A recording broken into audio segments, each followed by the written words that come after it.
The Eye by Vladimir Nabokov. To Vera. Forward. The Russian title of this little novel is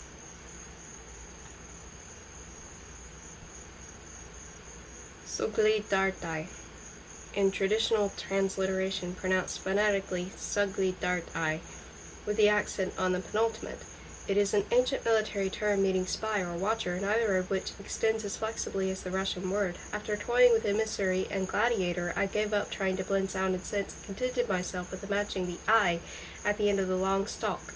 Under that title, the story weaved its pleasant way through 3 installments of Playboy in the first months of 1965. I composed the original text in 1930 in Berlin, where my wife and I rented 2 rooms from a German family on the quiet Luitpoldstrasse. At the end of that year, it appeared in the Russian Emigre Review, Sovremennya Zapiski, in Paris. The people in the book are the favorite characters of my literary youth, Russian expatriates living in Berlin, Paris, and London. Actually, of course, they might just as well have been Norwegians in Napoli or Ambratians in Ambridge. I have always been indifferent to social problems, merely using the material that happened to be near, as a voluble diner pencils a street corner in the tablecloth, or arranges a crumb and 2 olives in a diagrammatic position between menu and saltcellar. One amusing result of this indifference to community life and to the intrusions of history is that the social group casually swept into artistic focus acquires a falsely permanent air. It is taken for granted at a certain time and a certain place by the emigre writer and his emigre readers. The Ivan Ivanovich and Lev Osipovich of 1930 have long been replaced by non-Russian readers who are puzzled and irritated today by having to imagine a society they know nothing about, for I do not mind repeating again and again the bunches of pages have been torn out of the past by the destroyers of freedom ever since Soviet propaganda, almost half a century ago, misled foreign opinion into ignoring or denigrating the importance of Russian immigration, which still awaits its chronicler. The time of the story is 1924 to 1925. Civil war in Russia has ended some 4 years ago. Lenin has just died, but his tyranny continues to flourish. 20 German marks are not quite $5.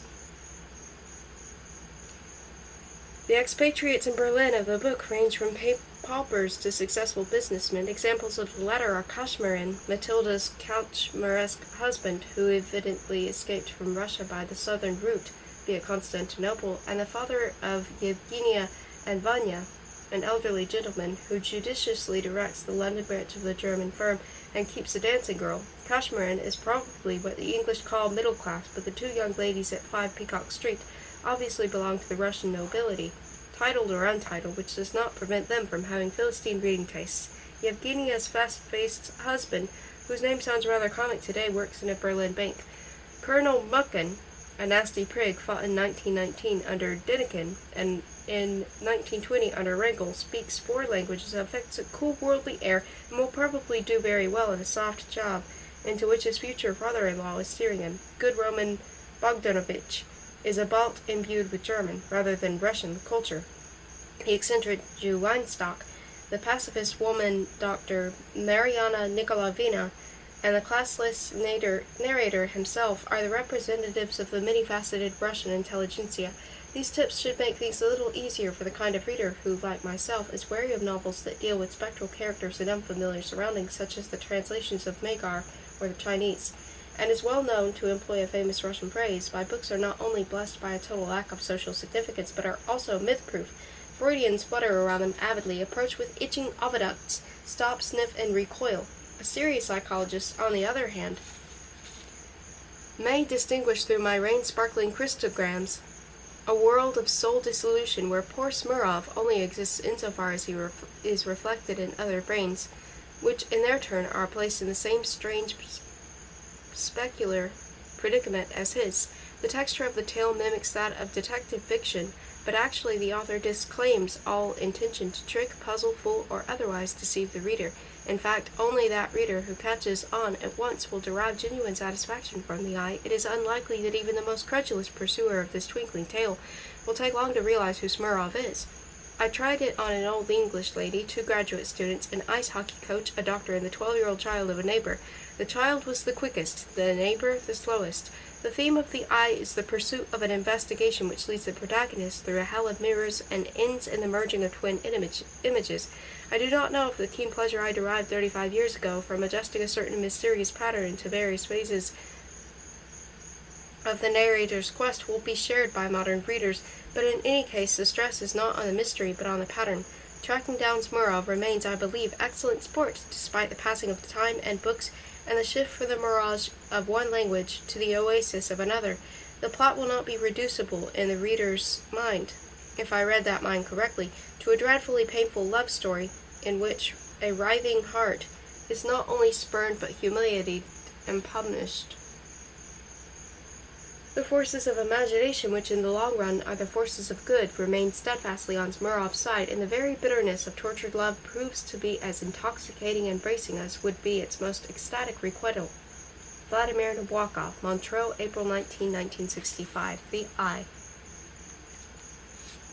I met that woman, that Matilda, during my first autumn of émigré existence in Berlin and the early 20s of two spans of time, this century and my foul life. Someone had just found me a house tutor's job in a Russian family that had not yet time to grow poor, and still subsided on the phantasma of the old St. Petersburg habits.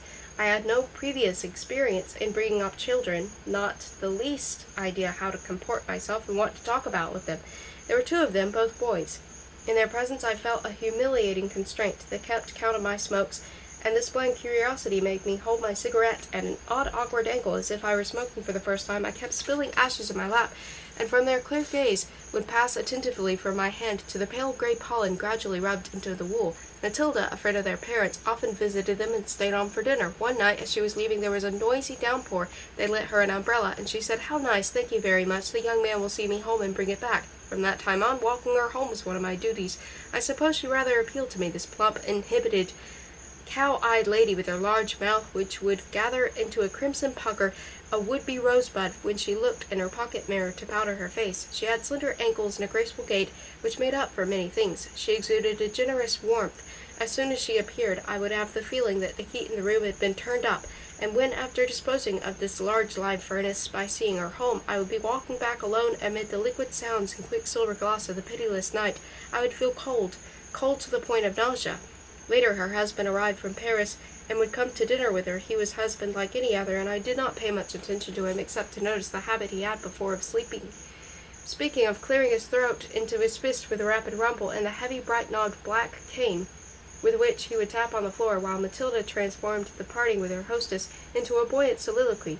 After a month her husband left, and at the very first night I was seeing her home, Matilda invited me to come up to take a book she had been persuading me to read for a long time, something in French called Ariane, jeune fille ruse. It was raining as usual, and there were tremulous halos around the street lamps. My right hand was immersed in the hot fur of her moleskin coat, with my left eye held open an umbrella drummed upon by the night. This umbrella, later in Matilda's apartment, lay expanded near a steam radiator, and kept dripping, shedding a tear every half-minute, and so managed to run up a large puddle.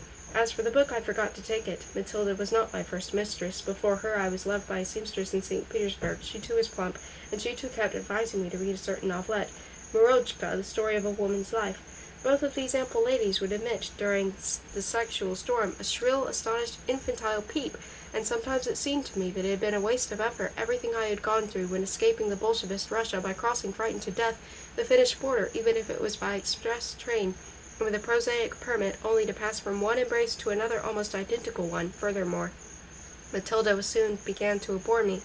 She had one constant and, to me, depressing subject of conversation, her husband. This man, she would say, was a noble brute. He would kill her on the spot if he found out. He worshipped her and was savagely jealous. Once, in Constantinople, he grabbed an enterprising Frenchman and slapped him several times against the floor like a rag. He was so passionate it frightened you, but he was beautiful in his cruelty. I would manage to change the subject, but this was Matilda's hobby horse, which she startled with her strong fat thighs. The image she created of her husband was hard to reconcile with the appearance of the man I had hardly noticed.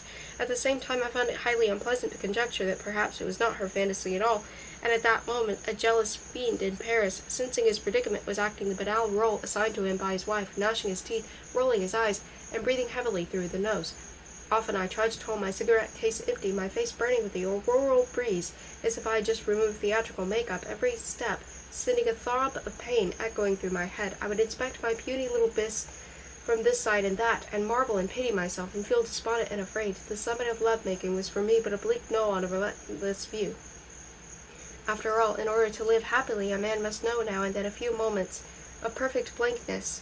Yet I was always exposed, always wide-eyed. Even in sleep, I did not cease to watch over myself, understanding nothing of my existence, growing crazy at the thought of not being able to stop being aware of myself, and envying all those simple people, clerks, revolutionaries, shopkeepers, who with confidence and concentration go about their little jobs. I had no shell of that kind, and all those terrible pastel-blue mornings as my heels tapped across the wilderness of the city, I imagined somebody who goes mad because he begins to perceive clearly the motion of the terrestrial sphere. There he is, staggering, trying to keep his balance, clutching at the furniture, or else settling down in a window seat with an excited grin, like that of the stranger on the train who turns to you with the words, "Really burning up the track, isn't she?" But soon all the swaying and rocking would make him sick. He would start sucking on a lemon or an ice cube, and lie down flat on the floor, but all in vain. The motion cannot be stopped. The driver is blind. The brakes are nowhere to be found, and his heart would burst when the speed became intolerable. And how lonely I was! Matilda, who would inquire coyly if I wrote poetry, Matilda, who on the stairs or at the door would artfully incite me to kiss her, only for the opportunity to give a sham shiver and passionately whisper, "You insane boy!" Matilda, of course, did not count, and whom else did I know in Berlin? The secretary in an organization for the assistance of emigres, the family that employed me as tutor, Mr. Weinstock, the owner of a Russian bookshop, the little old German lady from whom I had formerly rented a room, a meager list. Thus my whole defenseless being invited to calamity. One evening the invitation was accepted. It was around 6. The air indoors was growing heavy with the fall of dusk, and I was barely able to make out the lines of the humorous Chekhov story that I was reading in a stumbling voice to my charges, but I did not dare turn on the lights. Those boys had a strange, unchildlike bent for thriftiness, a certain odious housekeeping instinct. They knew the exact prices of sausage, butter, electricity, various makes of cars. As I read aloud the double-bass romance, trying vainly to entertain them, the feeling ashamed for myself and then for the poor author, I knew they realized my struggle with the blurring dusk, and were coolly waiting to see if I would last until the first light came in at the house across the street to set the example. I made it, and light was my reward. I was just preparing to put greater animation in my voice at the approach of the next hilarious passage in the story when suddenly the telephone rang in the hall. We were alone in the flat, and the boys immediately jumped up and raced each other toward the jangling. I remained with an open book in my lap, smiling tenderly at the interrupted line. The call, it turned out, was for me. I sat down in a crackling wicker chair and put the receiver to my ear. My pupils stood by, one on my right, the other on my left, imperturbably watching me. "I'm on my way over," said a male voice. "You will be home, I trust?" "Your trust shall not be betrayed," I answered cheerfully. "But who are you? You don't recognize me? So much the better. It'll be a surprise," said the voice. "But I'd like to know who is speaking," I insisted, laughing. Afterward, it was only with horror and shame that I could recall the arch playfulness in my tone. "In due time," said the voice tersely. Here I really started to frolic. "But why? Why?" I asked. "What an amusing way to—" I realized that I was talking to a vacuum, shrugged, and hung up. We returned to the parlor. I said, "Now then, where were we?" and having found the place, resumed reading. Nevertheless, I found an odd restlessness. As I read aloud mechanically, I kept wondering who this guest might be. A new arrival from Russia? I vaguely went through the faces and voices I knew. Alas, they were not many, and I stopped for some reason at a student named Ushakov. The memory of my single university year in Russia and of my loneliness there hoarded this Ushakov like a treasure. When during a conversation I would assume a knowing, faintly dreamy expression at the mention of the festive song Gudumas Igitur and reckless student days, I meant I was thinking of Ushakov, even though God knows I had had only a couple of chats with him about political or other trifles, I forget what. It was hardly likely, though, that he would be so mysterious over the telephone. I lost myself in conjecture, imagining how a communist agent, now an eccentric millionaire in need of a secretary,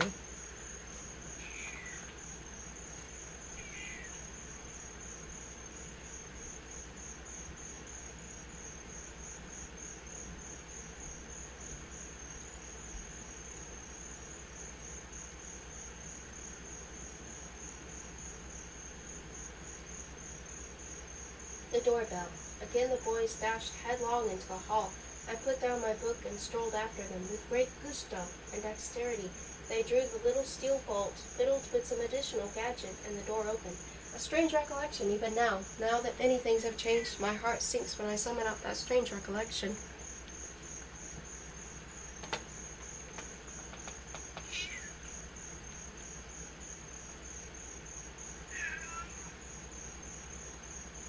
like a dangerous criminal from his cell. It was then that a whole wall of my life crumbled quite noiselessly, as in on a silent scream. I understood that something catastrophic was about to happen, but there was undoubtedly a smile on my face, and if I am not mistaken, an ingratiating one, and my hand reaching out, doomed to meet a void, and anticipating that void, nevertheless sought to complete the gesture associated in my mind with the ring of the phrase elementary courtesy. Down with that hand were the guest's first words. As he looked at my proffered palm, which was already sinking into an abyss. No wonder I had not recognized his voice a moment ago. What had come out over the telephone as a certain strained quality distorting a familiar timbre was in fact a quite exceptional range.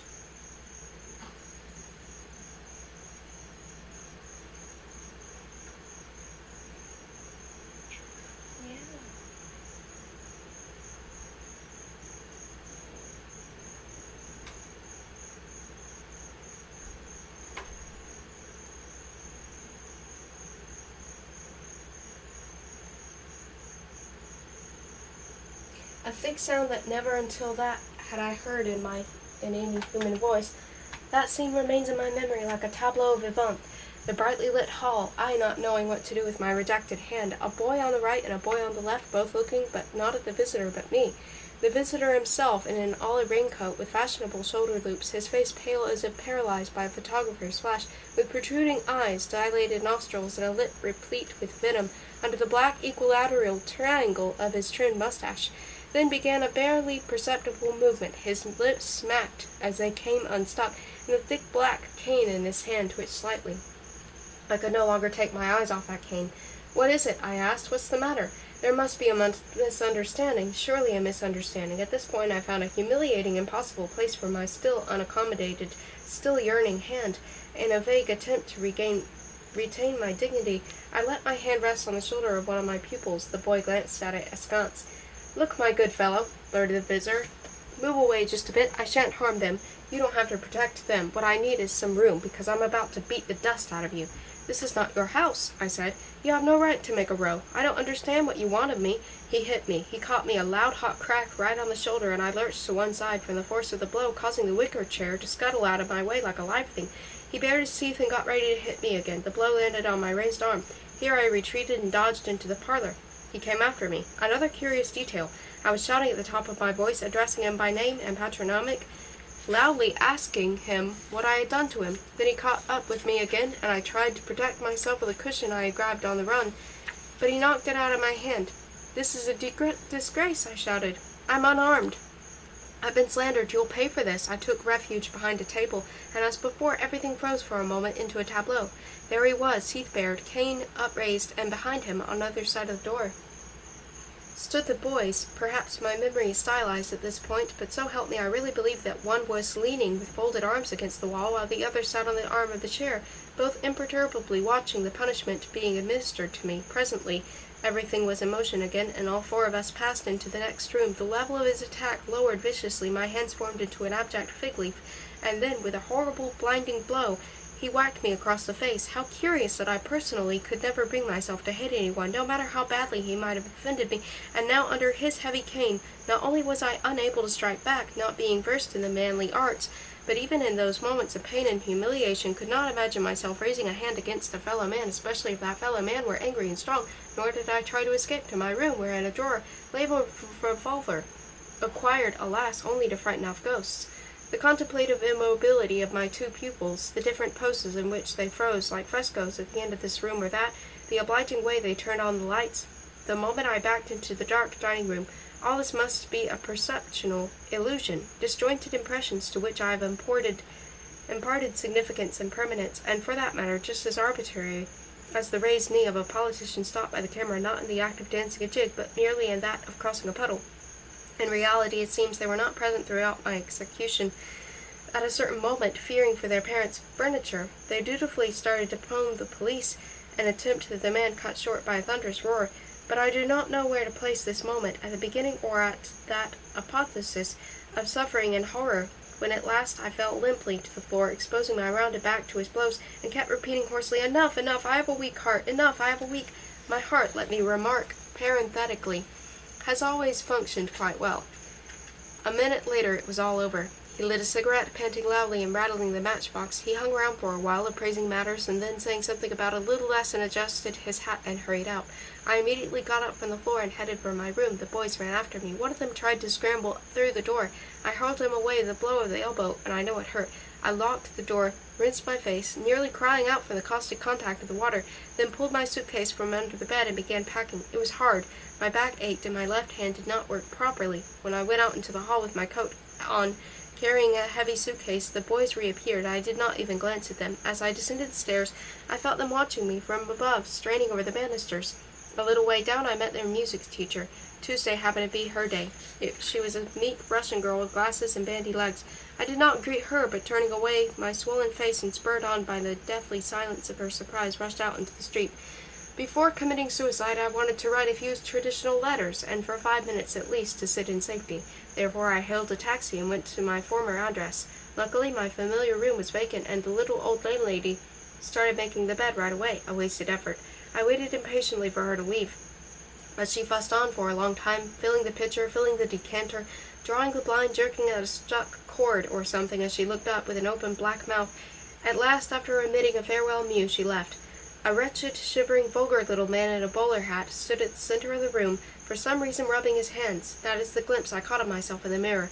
Then I quickly opened the suitcase and took out writing paper and envelopes, found a miserable pencil stub in my pocket, and sat down at the table. It turned out, however, that I had no one to write to. I know few people and loved no one. So the idea of the letters was discarded, and the rest was discarded too. I had vaguely imagined that I must tidy up things, put on clean linen, and leave all my money, 20 marks, in an envelope with a note saying who should receive it. I became aware now that I had decided all this not today, but long ago, at various times, when I used to imagine light-heartedly how people went about shooting themselves. Thus a confirmed city dweller who receives an unexpected invitation from a country friend begins by acquiring a flask and a sturdy pair of boots, not because they might actually be needed, but unconsciously as a consequence of certain former, untested thoughts about the countryside with its long walks through the woods and mountains. But when he arrives, there are no woods and no mountains, nothing but flat farmland, and no one wants to stride along the highway in the heat. I saw now, as one sees a real turnip field, instead of the picture postcard glens and glades, how conventional were my former ideas of pre-suicidal occupations. A man who has decided upon self-destruction is far removed from mundane affairs, and to sit down and write his will would be at that moment an act just as absurd as winding up one's watch, since, together with the man, the whole world is destroyed. The last letter is instantly reduced to dust, and with it all the postmen. Like smoke, vanishes the estate bequeathed to a non-existent progeny. A thing I had long suspected. The world's absurdity became obvious to me. I suddenly felt unbelievably free, and the freedom itself was an indication of that absurdity. I took the 20-mark note and tore it up into little pieces. I removed my wristwatch and kept dashing it against the floor until it stopped. It occurred to me that if I wished, I could, at that moment, run into the street, and with vulgar expletives of lust, embrace any woman I chose, or shoot the first person I met, or smash a store window. That was about all I could think of. The imagination of lawlessness has a limited range. Cautiously, clumsily, I loaded the revolver, then turned off the light. The thought of death, which had once so frightened me, was now an intimate and simple affair. I was afraid, terribly afraid, of the monstrous pain the bullet might cause me, but to be afraid of the black velvety sleep, even the darkness, so much more acceptable and comprehensible than life's motley insomnia? Nonsense! How could one be afraid of that? Standing in the middle of the dark room, I unbuttoned my shirt, leaned forward from the hips, felt for and located my heart between the ribs. It was throbbing like a small animal you want to carry to a safe place, a fledgling or field mouse to which you cannot explain that there is nothing to fear, that on the contrary you are acting for its own good. But it was so much alive, my heart. I found it somehow repugnant to press the barrel tight against the thin skin under which a portable wound was resiliently pulsating, and therefore I drew away my awkwardly bent arm a little, so that the steel would not touch my naked chest. Then I braced myself and fired. There was a strong jolt, and a delightful vibrating sound rang out behind me. That vibration I shall never forget. It was immediately replaced by the warble of water, a throaty gushing noise. I inhaled and choked on liquidity. Everything within me and around me was aflow and astir, and I found myself kneeling on the floor. I put out my hand to steady myself, but it sank into the floor as into bottomless water. Some time later, as one can speak here of time at all, it became clear that after death human thought lives on by momentum. I was tightly swaddled in something. Was it a shroud? Was it simply taut darkness? I remembered everything, my name, life on earth, with perfect clarity, and found wonderful comfort in the thought that now there was nothing to worry about. With mischievous and carefree logic, I progressed from the incomprehensible sensation of tight bandages to the idea of a hospital, and at once obedient to my will a spectral hospital ward materialized around me, and I had neighbors, mummies, like me, 3 on either side. What a mighty thing was human thought, that it could hurtle on beyond death. Heaven knows how much longer it would pulsate and create images after my defunct brain had long ceased to be of any use. The familiar crater of a hollow tooth was still with me, and paradoxically, this afforded some comic relief. It was a bit curious as to how they had buried me, whether there had been a requiem mass, and who had come to the funeral. How persistently, though, and how thoroughly. As if it had been missing its former activity, my thought went about contriving the semblance of a hospital and the semblance of white-clad human forms moving among the beds, from which issued the semblance of human bones. I good-naturedly yielded to these illusions, exciting them, goading them on, until I managed to create a complete natural picture, the simple case of a light wound caused by an inaccurate bullet passing clean through the serratus. Here a doctor whom I had created appeared, and hastened to confirm my carefree conjecture. Then, as I was laughing and swearing that I had been clumsily unloading the revolver, my little old lady also appeared, wearing a black straw hat trimmed with cherries. She sat down by my bed, asked how I felt, and slyly, shaking her finger at me, mentioned a picture that had been smashed by the bullet. Oh, how cunningly, in what simple, everyday terms, my thought explained the ringing and gurgling that had accompanied me into non-existence.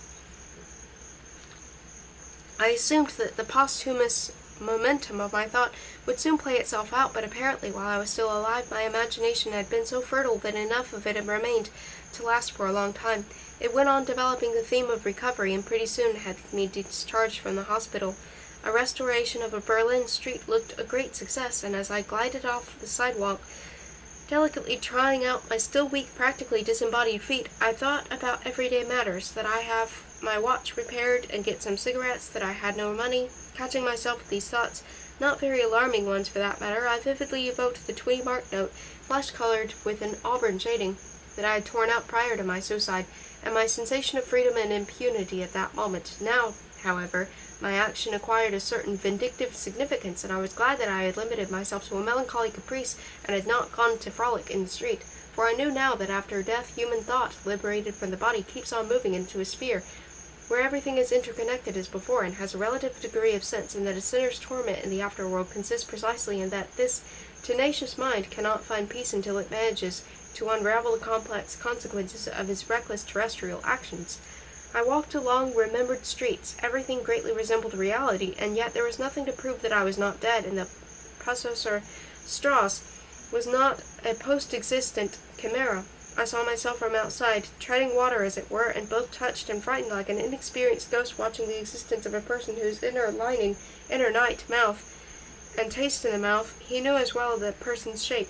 My floating mechanical motion brought me to Weinstock's shop. Russian books instantly printed to humor me promptly appeared in the window. For a fraction of a second, some of the titles seemed lazy. I focused on them, and the haze cleared. The bookshop was empty when I came in, and a cast-iron stove burned in a corner with the dull flame of medieval hells. From somewhere down behind the counter I heard Weinstock's wheezing. "It rolled under," he muttered in a strained voice. "It rolled under." Presently he stood up, and here I caught my imagination, which, it is true, was compelled to work very fast. An inaccuracy. Weinstock wore a mustache, but now it was not there. My fancy had not finished him in time, and the pale space where the mustache should have been showing, nothing but a bluish stipple. "You look awful," he said, by way of greeting. "Shame, shame. What's wrong with you? Been sick?" I answered that I had indeed been ill. "Grip going around," said Weinstock. "It's been for a long time," he went on. "Tell me, did you find a job?" I answered that for a while I had worked as a tutor, but had now lost that position, and that I badly wanted to smoke. A customer came in and requested a Russian-Spanish dictionary. "I think I have one," said Weinstock, turning toward the shelves, and running his finger across the backs of several fat little volumes. "Ah, here's Russian-Portuguese one, practically the same thing." "I'll take it," said the customer, and left with his useless purchase. Meanwhile, a deep sigh, coming from the back of the store, attracted my attention. Someone, concealed by books, shuffled past with a Russian "Ok, ok, ok." "You've hired an assistant?" asked Weinstock. "I'm going to fire him soon," he answered in a low voice. He's a completely helpless old man. I need someone young. And how is the Black Hand doing? Vikenty Lvovich. If you were not such a malicious skeptic, said Vikenty Lvovich Weinstock with dignified disapprobation, I could tell you many interesting things. He was a little hurt, and this was inopportune. My ghostly, impecunious, weightless condition had to be resolved one way or another, but instead my fantasy was producing some rather insipid small talk. No, Vikenty Lvovich, why do you call me a skeptic? On the contrary, don't you remember this business once cost me good money?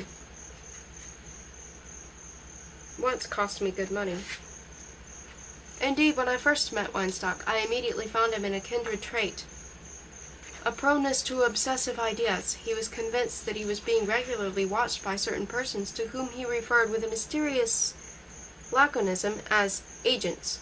He hinted at the existence of a blacklist on which his name supposedly appeared. I used to tease him, but quaked inwardly. One day it struck me as odd to run again into a man I had chanced to notice that very morning in the streetcar, an unpleasant blond fellow with shifty eyes, and now there he was standing on the corner of my street and pretending to read a newspaper. Thenceforth I began to feel uneasy. I would chide myself, mentally ridicule Weinstock, and I could do nothing about my imagination. At night I would fancy that someone was climbing in through the window. Finally I bought a revolver and called down completely. It was to this expenditure, all the more ridiculous since my firearms license had now been revoked, that I was alluded. What good will a weapon do you? He retorted. They are cunning as the devil. There is only one possible defense against them, brains. My organization. He suddenly shot me a suspicious glance, as if he had said too much. Here I made up my mind and explained, trying to maintain a jocular manner, that I was in a peculiar situation, no one left to borrow from, yet I still had to live and smoke, and as I said all this I kept recalling a glib stranger with a missing front tooth who had once presented himself to the mother of my pupils, and in exactly the same jocular tone had recounted that he had to go to Wiesbaden that night, and was exactly 90 pfennigs short. Well, she said calmly, you can keep your Wiesbaden story, but I dare say I'll give you 20 pfennigs. More I cannot, purely as a matter of principle. However, now as I indulged in this juxtaposition, I did not feel a bit humiliated. Ever since that shot which in my opinion had been fatal, I had observed myself with curiosity instead of sympathy, and my painful past before the shot was now foreign to me. This conversation with Weinstock turned out to be the beginning of a new life for me. In respect to myself, I was now an onlooker. My belief in the phantomatic nature of my existence entitled me to certain amusements. It was silly to seek a basic law, even sillier to find it. Some mean-spirited little man decides that the whole course of humanity can be explained in the terms of insidiously revolving signs of zodiac, or as a struggle between an empty and a stuffed belly. He hires a punctilious Philistine to act as Cleo's clerk, and begins a wholesale trade in epochs and masses, and then woe to the primitive individuum, with his poor two ewes, hallooing helplessly amid the dense growth of economic causes. Luckily no laws exist. A toothache will cost a battle, a drizzle cancel an insurrection. Everything is fluid, except everything depending on chance, and all in vain were the efforts of that crabbed bourgeois in Victorian checkered trousers, author of Das Kapital, the fruit of insomnia and migraine.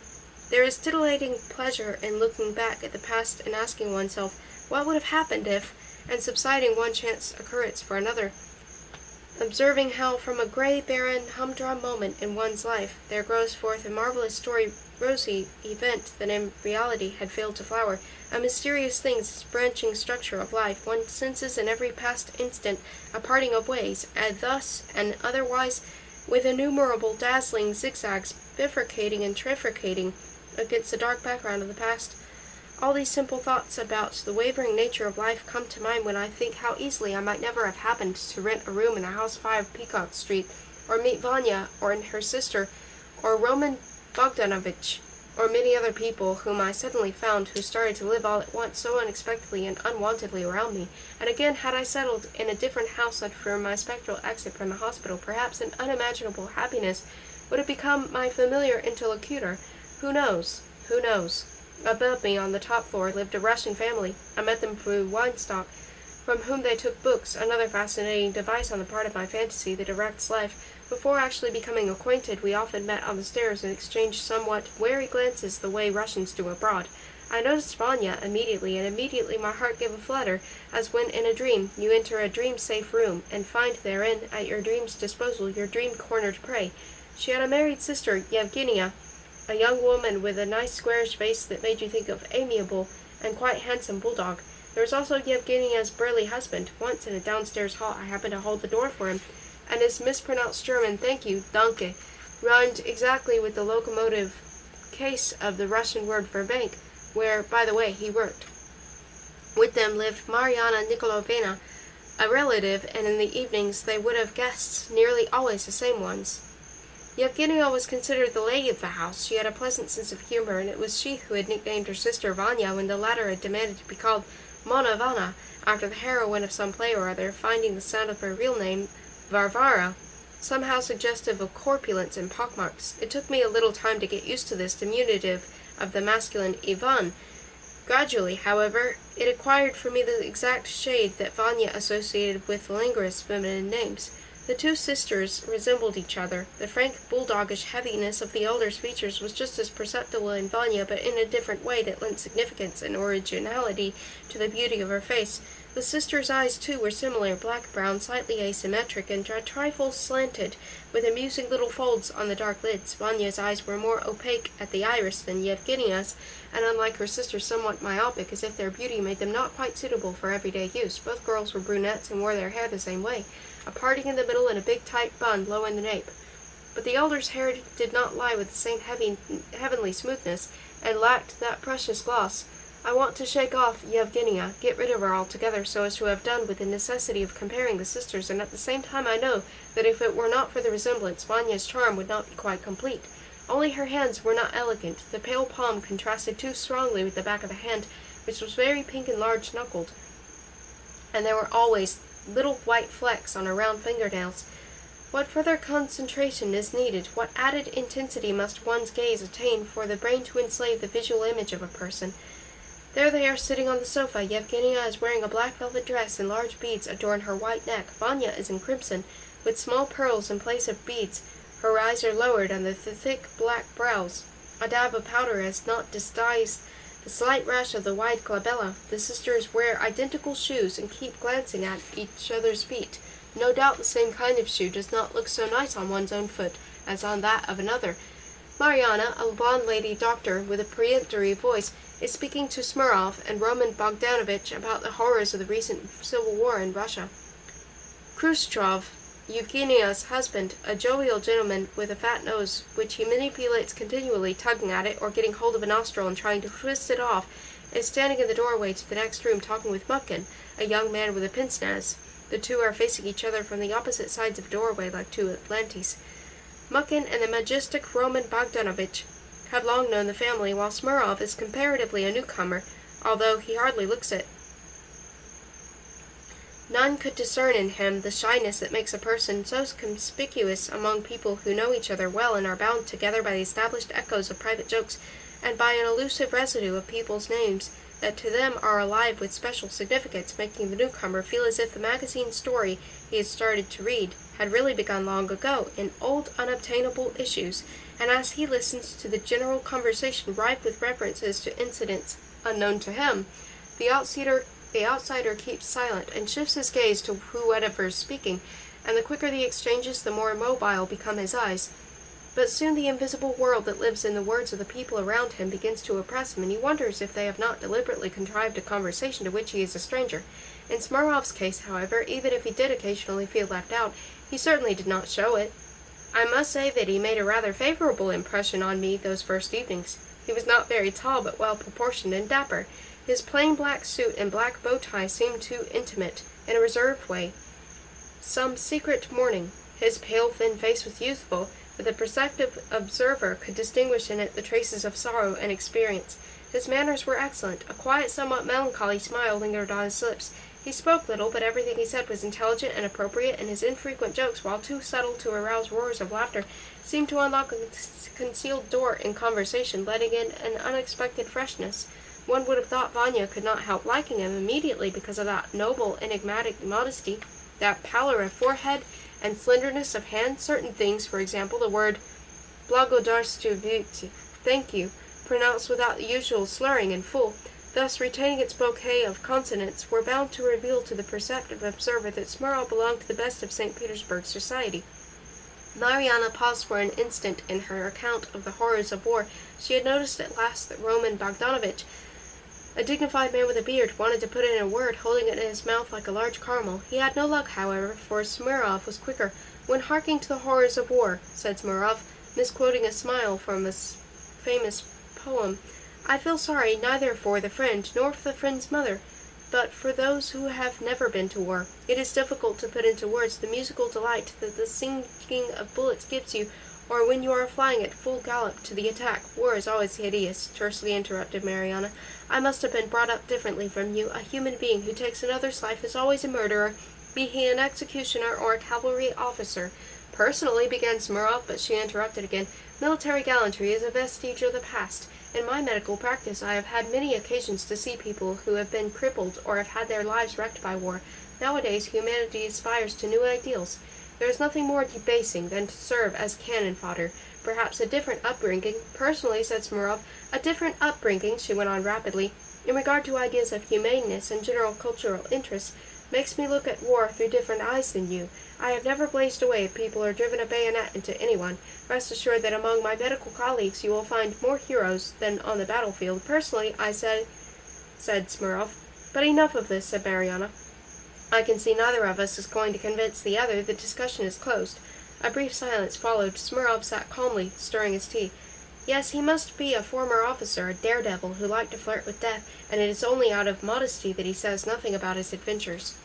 "What I wanted to say was this," boomed Roman Bogdanovich. "You mentioned Constantinople, Mariana Nikolaevna. I had a close friend there among the immigrant crowd, a certain Kashmarin, whom I subsequently quarreled, an extremely rough and quick-tempered fellow, even if he did cool off fast and was kind in his own way. Incidentally, he once thrashed a Frenchman nearly to death out of jealousy. Well, he told me the following story. Gives an idea of Turkish Moors. Imagine—" "Thrashed him?" Smirnov broke in with a smile. "Oh, good, that's what I like. Nearly to death," repeated Roman Bogdanovich, who launched into his narrative. Smirnov kept nodding approvingly as he listened. He was obviously a person who behind his unpretentiousness and quietness concealed a fiery spirit. He was doubtless capable, in a moment of wrath, of slashing a chap into bits, and in a moment of passion of carrying a frightened and perfumed girl beneath his cloak on a windy night to a waiting boat with muffled oarlocks under a slice of honeydew moon, as somebody did in Roman Bogdanovich's story. If Vanya was any judge of character, she must have marked this. "I have put it all down in detail in my diary," Roman Bogdanovich concluded complacently, and took a swallow of tea. Malkin and Khrushchev again froze beside their respective door-jambs. Vanya and Yevgenia smoothed kneeward their dresses with an identical stroke. Mariana, for no apparent reason, fixed her gaze on Smirnov, who was sitting with his profile toward her, and in keeping with the formula of many ticks, kept tensing his jaw muscles under her unfriendly gaze.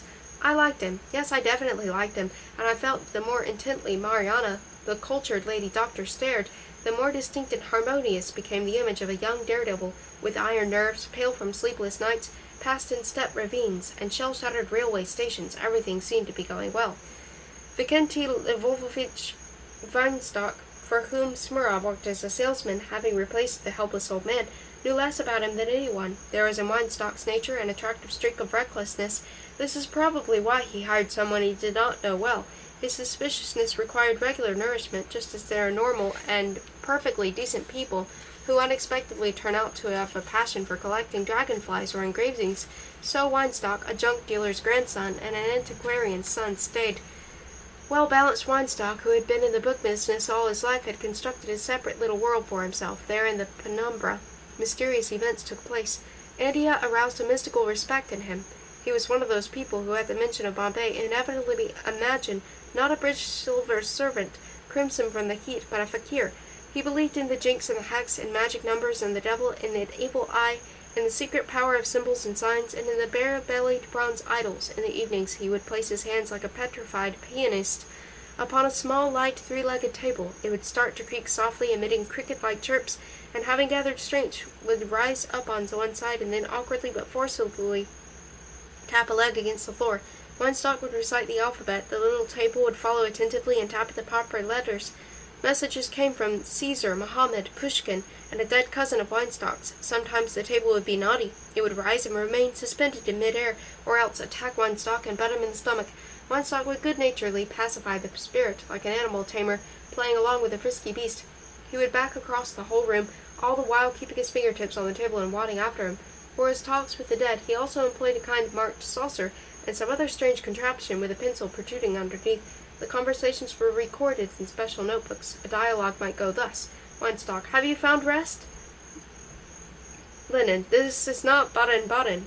Weinstock: do you wish to tell me of life beyond the grave? Lenin, after a pause: I prefer not to. Weinstock: why? Lenin: must wait till there is a plenum. A lot of these notebooks had accumulated, and Weinstock used to say that someday he would have the more significant conversations published. Very entertaining was a ghost called a boom, of unknown origin, silly and tasteless, who acted as intermediary, arranging interviews between Weinstock and various dead celebrities. He treated Weinstock with vulgar familiarity. Weinstock: who art thou, O spirit? Reply: Ivan Sergeyevich. Weinstock: which Ivan Sergeyevich? Reply: Turgenev. Weinstock: do you continue to create masterpieces? Reply: idiot. Weinstock: do you abuse me? Reply: table convulsed. Fooled you, this is a boom. Sometimes when a boom began his horseplay, it was impossible to get rid of him throughout the seance. He's as bad as a monkey, Weinstock would complain. Weinstock's partner in these games was a little pink-faced, red-haired lady with plump little hands who smelled of eucalyptus gum and always had a cold. I learned later that they had been having an affair for a long time, but Weinstock, who in certain respects was singularly frank, never once let this slip out. They addressed each other by their names and patronymics, and behaved as though they were merely good friends. She would often drop in at the store, and warming herself by the stove, read a Theosophist journal published in Riga. She encouraged Weinstock in his experiments with the hereafter, and used to tell how the furniture in her room periodically came to life, how a deck of cards would fly from one spot to another or scatter itself all over the floor, and how once her bedside lamp had hopped down from its table and begun to imitate a dog impatiently tugging at its leash. The plug had finally shot out, and there was a sound of a scampering off in the dark, and the lamp was later found in the hall right by the front door. Weinstock used to say that alas, real power had not been granted him, that his nerves were as slack as old suspenders. While a medium's nerves were practically like the strings of a harp, he did not, however, believe in materialization, and it only adds a curiosity that he preserved a snapshot given him by a spiritualist that showed a pale, pudgy woman with closed eyes disgorging a flowing, cloud-like mass.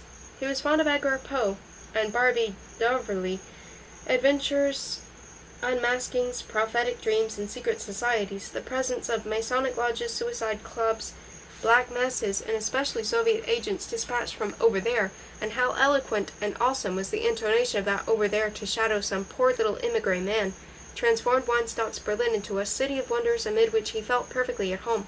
He would hint that he was a member of a large organization, supposedly dedicated to the unraveling and rending of the delicate web spun by a certain bright scarlet spider, which Weinstock had reproduced on a dreadfully garish signet ring, given an exotic something to his hairy hand.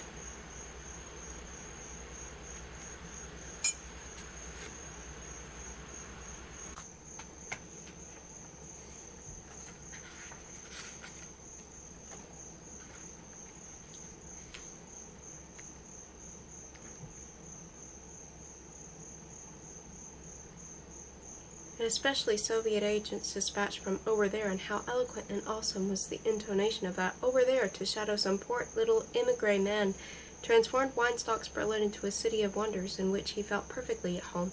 He would hint that he was a member of a large organization supposedly dedicated to the unraveling and rendering of the delicate web spun by a certain bright scarlet spider, which Weinstock had reproduced on a dreadfully garish signet ring, giving an exotic something to his hairy hand. They are everywhere, he would say with quiet significance, everywhere. If I come to a party where there are 5, 10, perhaps 20 people among them, you can be quite sure, oh yes, quite sure, there is at least one agent. I am talking, say, with Ivan Ivanovich, and who can swear that Ivan Ivanovich is to be trusted? Or say, I have a man working for me in my office, any kind of office, not necessarily this bookstore. I want to keep all personalities out of this, you understand me? Well, how can I know that he is not an agent? They are everywhere, I repeat, everywhere. It is such subtle espionage. I come to a party, all the guests know each other, and yet there is no guarantee that this very same modest and polite Ivan Ivanovich is not actually, and Weinstock would nod meaningfully. I soon began to suspect that Weinstock, albeit very guardedly, was alluding to a definite person. Generally speaking, whoever had a chat with him would come away with the impression that Weinstock's target was either Weinstock's interlocutor or a common friend. Most remarkable of all was that once, and Weinstock recalled this occasion with pride, his flair had not deceived him. A person he knew fairly well, a friendly, easygoing, honest-to-God fellow, Weinstock's expression, really turned out to be a venomous Soviet sneak. It is my impression that he would be less sorry to let a spy slip away than to miss the chance to hint to the spy that he, Weinstock, had found him out. Even if Smirnov did exhale a certain air of mystery, even as if his past did seem rather hazy, was it possible that he? I see him, for example, behind the counter in his neat black suit, hair combed smooth, with his clean-cut, pale face. When a customer enters, he carefully props his unconsumed cigarette on the edge of the ashtray. Rubbing his slender hands, carefully attends to the needs of the buyer. Sometimes, particularly if the latter is a lady, he smiles faintly to express either condescension towards books in general, or perhaps raillery at himself in the role of ordinary salesman, and gives valuable advice that is worth reading. While that is a bit too heavy, here the eternal struggle of the sexes is most entertainingly described, and this novel is not profound, but very speaking, very heady, like champagne. And the lady who has bought the book, the red-lipped lady in the black fur coat, takes away with her a fascinating image. Those delicate hands, a little awkwardly picking up the books, that subdued voice, that flitting smile, those admirable manners. And the Khrushchevs, however, Smirnov was already beginning to make a somewhat different impression on someone. The life of this family at 5 Peacock Street was exceptionally happy. Eugenia's and Vanya's father, who spent a large part of the year in London, sent them generous checks, and Khrushchev, too, made excellent money. This, however, was not the point. Even had they been penniless, nothing could have changed. The sisters would have been enveloped in the same breeze of happiness coming from an unknown direction, but felt by even the gloomiest and thickest-skinned of visitors. It was as if they had started on a joyful journey. This top floor seemed to glide like an airship. One could not locate exactly the source of that happiness. I looked at Vanya and began to think that I had discovered the source. Her happiness did not speak. Sometimes she would suddenly ask a brief question, and, having received the answer, would immediately fall silent again, fixing you with their wonder-struck, beautiful, myopic eyes. "Where are your parents?" she once asked Smirnov. "In a very distant churchyard," he answered, and for some reason made a little bow. Yevgenia, who was tossing a ping-pong ball in one hand, said she could remember their mother, and Vanya could not. That evening there was one besides Smirnov, and the inevitable Mukin. Mariana had gone to a concert, Khrushchev was working in his room, and Roman Bogdanovich had stayed home, as he did every Friday, to write his diary. Quiet, prim Mukin kept silent, occasionally adjusting the clip of his rimless pince-nez on his thin nose. He was very well dressed and smoked genuine English cigarettes. Smirnov, taking advantage of his silence, suddenly grew more talkative than on previous occasions. Addressing mainly Vanya, he started telling how he had escaped death. "It all happened in Yalta," said Smirnov. "When the White Russian troops had already left, I had refused to be evacuated with the others, as I planned to organize a partisan unit and go on fighting the Reds. At first we hid in the hills. During one exchange I was wounded. The bullet passed right through me, just missing my left lung. When I came to, I was lying on my back, and the stars were swimming above me. What could I do? I was bleeding to death, alone in a mountain gorge. I decided to try to make it to Yalta, very risky, but I could not think of any other way. It demanded incredible efforts. I traveled all night, mostly crawling on my hands and knees. Finally, at dawn, I got to Yalta. The streets were still fast asleep. Only from the direction of the railway station came the sound of shots. No doubt somebody was being executed there. I had a good friend, a dentist. I went to his house and clapped my hands under the window. He looked out, recognized me, and let me in immediately. I lay in hiding in his place until my wound was healed. He had a young daughter who nursed me tenderly, but that's another story. Obviously, my presence exposed my saviors to dreadful danger, so I was impatient to leave. But where to go? I thought it over and decided to travel north, where it was rumored the Civil War had flared up again. So one evening I embraced my kind friend farewell. He gave me some money, which, God willing, I shall repay one day, and here I was walking once again along the familiar Yalta streets. I had a beard and glasses and wore an old field jacket. I headed straight for the station. A Red Army soldier was standing at the platform entrance checking papers. I had a passport bearing the name of Sokolov, Army doctor. The Red Guard took a long look gave me back the papers, and everything would have gone without a hitch if it hadn't been for a stupid bit of bad luck. Suddenly I heard a woman's voice say quite calmly, "He's a white, I know him well." I kept my wits about me and made as if to pass through the platform without looking around, but I had scarcely walked 3 paces when a voice, this time a man, shouted, "Halt!" I halted. 2 soldiers and a blousy female in a military fur cap surrounded me. "Yes, it's him," said the woman. "Take him." I recognized this communist as a maid who had formerly worked for some friends of mine. People used to joke that she had a weakness for me, but I had always found her obesity and her carnal lips extremely repulsive.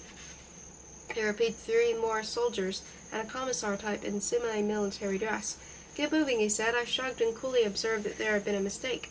"We'll see about that afterwards," said the commissar. I thought they were taking me away to be interrogated, but as soon as I realized things were a little worse, when we reached the freight warehouse just beyond the station, I was ordered to undress and stand against the wall. I thrust my hand inside my field jacket, pretending to unbutton it, and in the next instant had shot down 2 soldiers with my Browning, and was running for my life. The rest, of course, opened fire on me. A bullet knocked my cap off. I ran around the warehouse, jumped over a fence, shot a man who came at me with a spade, ran up to the roadbed, dashed across to the other side of the rails in front of an approaching train, and while the long procession of cars separated me from my pursuers, managed to get away. Smirnov went on to tell how, under the cover of night, he had walked to the sea, slept among some barrels and bags in the port, appropriated 10 Zwiebacks and a keg of Crimean wine, and at daybreak the Oral Miss set out alone on a fishing boat to be rescued after 5 days of solitary sail by a Greek sloop. He spoke in a calm, matter-of-fact, even slightly monotonous voice, as if talking of trivial matters. Yevgenia clucked her tongue sympathetically. Mukin listened attentively and sagaciously, and every now and then clearing his throat softly, as if he could not help being deeply stirred by the narrative, and felt respect and even envy, good healthy envy, toward a man who had fearlessly and frankly looked death in the face. As for Vanya, no, there could be no more doubt. After this she must fall for Smirnov. How charmingly her lashes punctuated his speech. How delightful was their flutter and final dots when Smirnov finished his tale. What a glance she cast at her sister, a moist, sidelong flash, probably to make sure that the other had not noticed her excitement. Silence. Mukin opened his gunmetal cigarette case. Yevgenia fussily bethought herself that it was time to call her husband for tea. She turned on the threshold and said something inaudible about cake. Vanya jumped up from the sofa and ran out too. Mukin picked up her handkerchief from the floor and laid it carefully on the table. "May I smoke one of yours?" asked Smirnov. "Certainly," said Mukin. "Oh, but you have only one left," said Smirnov. "Go ahead, take it," said Mukin. "I have more in my overcoat." "English cigarettes always smell of candied prunes," said Smirnov. "Or molasses," said Mukin. "Unfortunately," he added in the same tone of voice, "Yalta does not have a railroad station." This was unexpected and awful. The marvelous soap bubble, bluish, iridescent, with the curved reflection of the window on its glossy side, grows, expands, and suddenly is no longer there, and all that remains is a snitch of ticklish moisture that hits you in the face. "Before the revolution," said Mukin, breaking the intolerable silence, "I believe there is a project for a rail link between Yalta and Simferopol. I know Yalta well, been there many times. Tell me, why did you invent all that rigmarole?" Oh, of course, Smirnov could still have saved the situation, still wriggled out of it with some clever new invention, or else, as a last resort, propped up with a good-natured joke of what was crumbling with such nauseating speed. Not only did Smirnov lose his composure, but he did the worst thing possible. Lowering his voice, he said hoarsely, "Please, I beg you, let this remain between the 2 of us." Mukin obviously felt ashamed for the poor, fantastic fellow. He adjusted his pince-nez and started to say something, but stopped short. Because at that moment the sisters returned. During tea, Smirnov made an agonizing effort to appear gay, but his black suit was shabby and stained. His cheap tie, usually knotted in such a way as to conceal the worn place, tonight exhibited that pitiful tear, and a pimple glowed unpleasantly through the mauve remains of talc on his chin. So that's what it is. So it's true, after all, there is no riddle to Smirnov, that he is but a commonplace babbler, by now unmasked? So that's what it is. No, the riddle remained. One evening, in another house, Smirnov's image developed a new and extraordinary aspect, which had previously been only barely perceptible. It was still dark in the room. A small lamp in the corner was shaded by a newspaper, and this made the ordinary sheet of newsprint acquire a marvelous, translucent beauty. And in this penumbra, the conversation suddenly turned to Smirnov. It started with trifles, fragmentary, vague utterances at first, then persistent allusions to political assassinations in the past, and then the terrible name of famous double agent in the old Russia, and such separate words as blood, a lot of bother enough. Gradually this autobiographical introduction grew coherent, and after a brief account of a quiet end from a perfectly respectable illness, an odd conclusion to a singularly vile life, the following was spelled out. Now this is a warning. Watch out for a certain man. He follows my footsteps. He spies. He lures. He betrays. He has already been responsible for the death of many. A young immigrant group is about to cross the border to organize underground work in Russia, but the nets will be set. The group will perish. He spies, lures, betrays. Be on your guard. Watch out for a small man in black. Do not be deceived by his modest appearance. I am telling the truth. And who is this man? Asked Weinstock. The answer was slow in coming. Please, Azef, tell us who is this man. Under Weinstock's limp fingers, the reverse saucer again moved all over the sheet with the alphabet, dashing hither and thither as oriented the mark on its rim toward this or that letter. It made 6 such stops before freezing like a shocked tortoise. Weinstock wrote down and read aloud a familiar name. Do you hear? He said, addressing someone in the darkest corner of the room. A pretty business.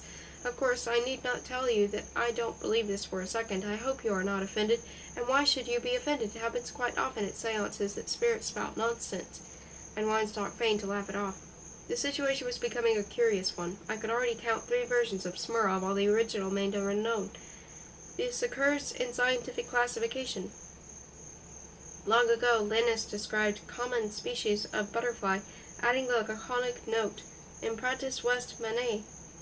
Time passes, and in the laudable pursuit of accuracy, new investigators name the various southern and alpine races of this common species, so that soon there is not a spot left in Europe where one finds the nominal race and not a local subspecies. Where is the type, the model, the original? Then at last, a grave entomologist discusses in a detailed paper the whole complex of named races and accepts as the representative of the typical one the almost 200-year-old faded Scandinavian specimen collected by Linus, and this identification sets everything alight. In the same way, I resolved to dig up the true Smirnov, being already aware that his image was influenced by the climatic conditions prevailing in various souls, that within a cold soul he assumed one aspect, but in a glowing one had a different coloration. I was beginning to enjoy this game. Personally, I viewed Smirnov without emotion. A certain bliss in his favor that had existed at the outset had given way to simple curiosity, and yet I experienced an excitement new to me, just as the scientist does not care whether the color of a wing is pretty or not, or whether its markings are delicate or lurid, but is interested only in its taxonomic characters. I regarded Smirnov without any aesthetic tremor. Instead, I found a keen thrill in the classification of Smirnovian masks that I had so casually undertaken. The task was far from easy. For instance, I knew perfectly well that insipid Mariana saw in Smirnov a brutal and brilliant officer of the White Army, the kind that went around stringing people up left and right, as Yevgenia informed me in the greatest secrecy during a confidential chat. To define this image accurately, however, I would have had to be familiar with Mariana's entire life, with all the secondary associations that came alive inside her when she looked at Smirnov, other reminiscences, other chance impressions, and all those lighting effects that vary from soul to soul. My conversation with Yevgenia took place soon after Mariana Nikolaevna's departure. It was said she was going to Warsaw, but there was an obscure implications of a still more eastwardly journey, perhaps back to the fold, and so Mariana carried away with her, and unless someone sets her straight, will preserve to the end of her days a very particular idea of Smirnov. And how about you? I asked Yevgenia. What idea have you formed? Oh, that's hard to say all at once, she replied, a smile enhancing both her resemblance to a cute bulldog and the velvety shade of her eyes. Please, I insisted. In the first place, there is his shyness, she said swiftly. Yes, he has a great deal of shyness. I had a cousin, a very gentle, pleasant young man, but whenever he had to confront a crowd of strangers in a fashionable drawing-room, he would come in whistling to give himself an independent air, casual and tough at the same time. Yes, go on. Let me see, what else is there? Sensitivity, I would say, great sensitivity, and of course youth, and lack of experience with people. There was nothing more to be wheeled out of her, and the resulting etalon was rather pale and not very attractive. It was Vanya's version of Smirnov, however, that interested me most of all. I thought about this constantly. I remember how one evening chance seemed about to favor me with an answer. I had climbed up from my gloomy room to their 6th-floor apartment, only to find both sisters with Khrushchev and Mukind on the point of leaving for the theater. Having nothing better to do, I went out to accompany them to the taxi stand. Suddenly I noticed that I had forgotten my downstairs key. Oh, don't worry, we have 2 sets, said Yevgenia. You're lucky to live in the same house. Here, you can give them back tomorrow. Good night. I walked homeward, and on the way had a wonderful idea. I imagined a sleek movie village movie villain, reading a document he has found on someone else's desk. True, my plan was very sketchy. Smirnov had once brought Vanya a yellow, dark, dappled orchid, somewhat resembling a frog. Now I could ascertain if perhaps Vanya had preserved the cherished remains of the flower in some secret drawer. Once he had brought her a little volume of Gumilyov, the poet of fortitude. It might be worthwhile checking if the pages had been cut, and if the book were lying perhaps on our night table. There was also a photograph taken with a magnesium flash, in which Smirnov had come out magnificently in semi-profile, very pale, one eyebrow raised, and beside him stood Vanya, while Mukin skulked in the rear. And generally speaking, there were many things to discover, having decided that if I ran into the maid, a very pretty girl, by the way, I would explain that I had come to return the keys. I cautiously unlocked the door of the Khrushchev apartment and tiptoed into the parlor. It is amusing to catch another's room by surprise. The furniture froze in amazement when I switched on the light. Somebody had left a letter on the table. An empty envelope lay there like an old useless mother, and the little sheet of notepaper seemed to be sitting up like a robust babe. But the eagerness, the throb of excitement, the precipitous movement of my hand all proved uncalled for.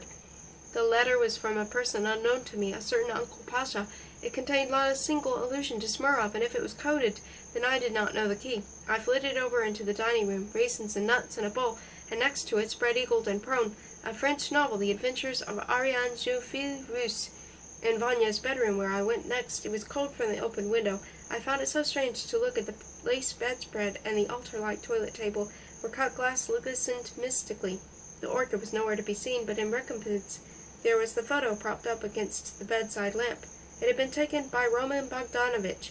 It showed Vanya sitting with luminous legs crossed. Behind her was the narrow face of Mukin, and to Vanya's left one could make out a black elbow, all that remained of lopped-off Smirnov. Shattering evidence. On Vanya's lace-covered pillow there suddenly appeared a star-shaped hollow, the violet imprint of my fist, and the next moment I was already in the dining room, devouring the raisins, still trembling. Here I remember the escritoire of the parlor, and noiselessly hurried into it. But at this moment the metallic fidgeting of a key sounded from the direction of the front door. I began to retreat hastily, switching off lights as I went, until I found myself in a satin-needled boudoir next to the dining room. I fumbled about in the dark, bumped into a sofa, and stretched out on it as if I had gone in to take a nap. In the meantime, voices carried from the hallway, those of the two sisters and that of Khrushchev. They were saying goodbye to Mukin. Wouldn't he come in for a minute? No, it was late. He would not. Late? Had my disincarnate flitting from room to room really lasted 3 hours? Somewhere in a theater one had time to perform a silly play I had seen many times, while here a man had but walked through 3 rooms. 3 rooms, 3 acts. Had I really pondered over a letter in the parlor a whole hour, and a whole hour over a book in the dining room, and an hour again over a snapshot in the strange coolness of the bedroom? My time and theirs had nothing in common. Khrushchev probably went right to bed. The sisters entered the dining room alone. The door to my dark, damasked lair was not shut tight. I believe that now I would learn all I wanted about Smirnov. But rather exhausting, said Vanya, and made a soft awking sound, conveying to me a yawn. Give me some root beer. I don't want any tea. There was the light scrape of a chair being moved to the table. A long silence. Then Yevgenia's voice, so close that I cast an alarmed look at the slit of the light. The main thing is, let him tell them his terms. That's the main thing. After all, he speaks English and those Germans don't. I'm not sure I like this fruit paste. Silence again. All right, I'll advise him to do that, said Vanya. Something tinkled and fell, a spoon maybe, and then there was another long pause. Look at this, said Vanya with a laugh. What's it made of? Wood? Wood? Asked her sister. I don't know, said Vanya, and laughed again. After a while, Yevgenia yawned, and even more cosily than Vanya.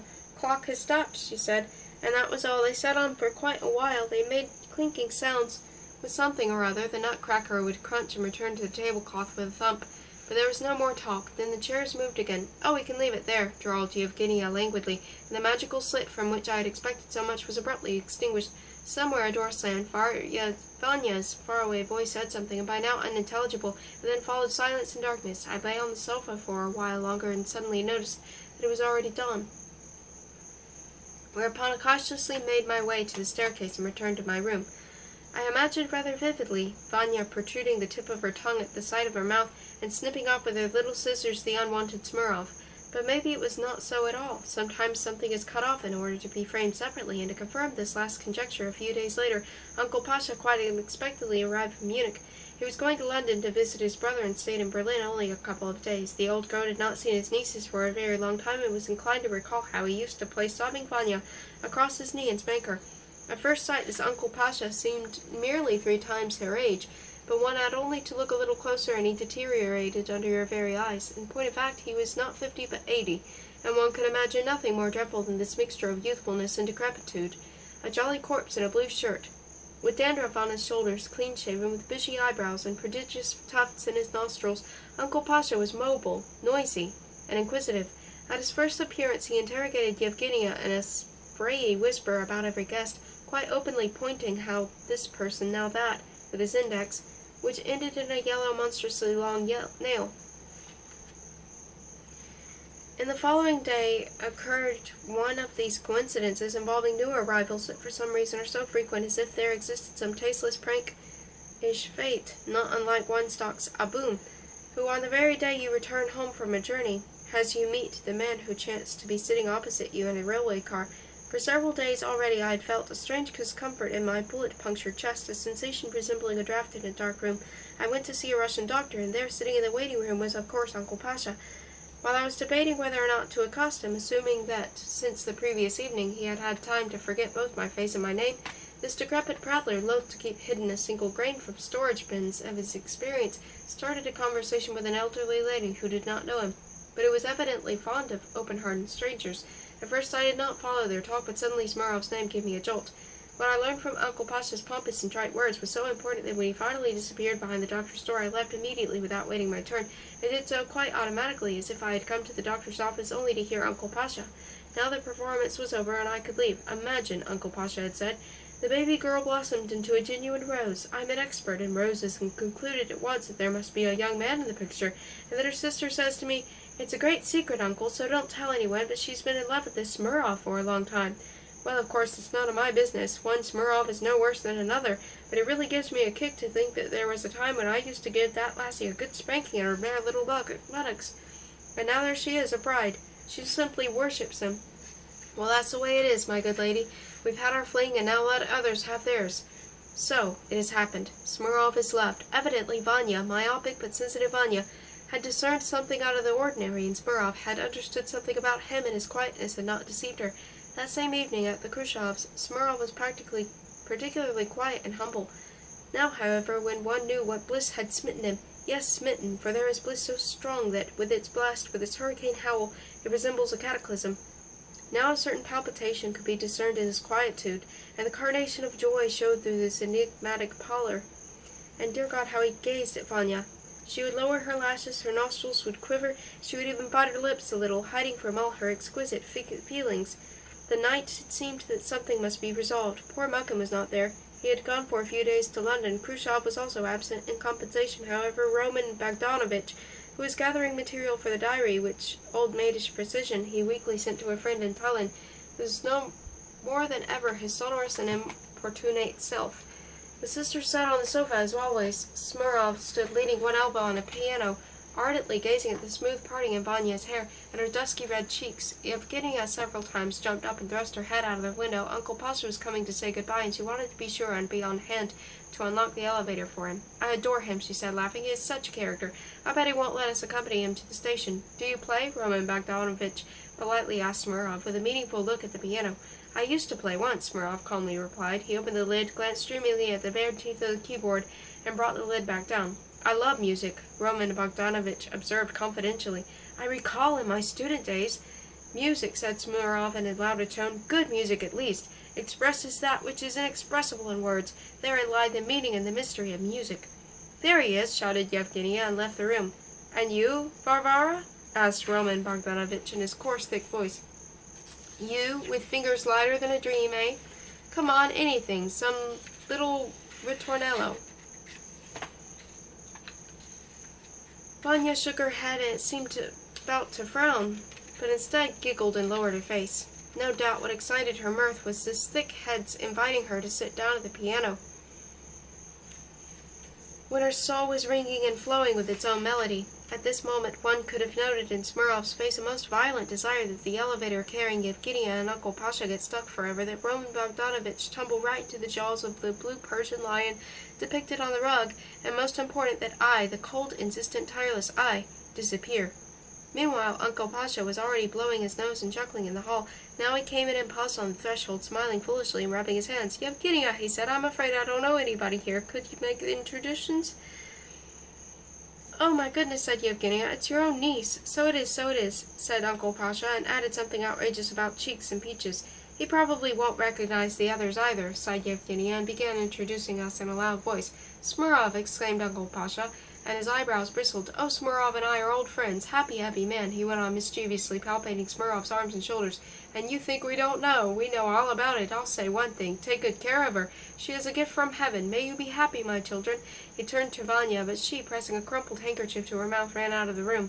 Yevgenia, emitting an odd sound, hurried off after her. Yet Uncle Pasha did not notice his careless babbling, intolerable to the sensitive being, had driven Vanya to tears.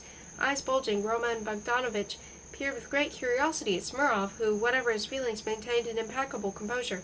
"Love is a great thing," said Uncle Pasha, and Smirnov smiled politely. "This girl is a treasure, and you're a young engineer, aren't you? Your job coming along well?" Without going into details, Smirnov said he was doing all right. Roman Bogdanovich suddenly slapped his knee and grew purple. "I'll put in a good word for you in London," Uncle Pasha said.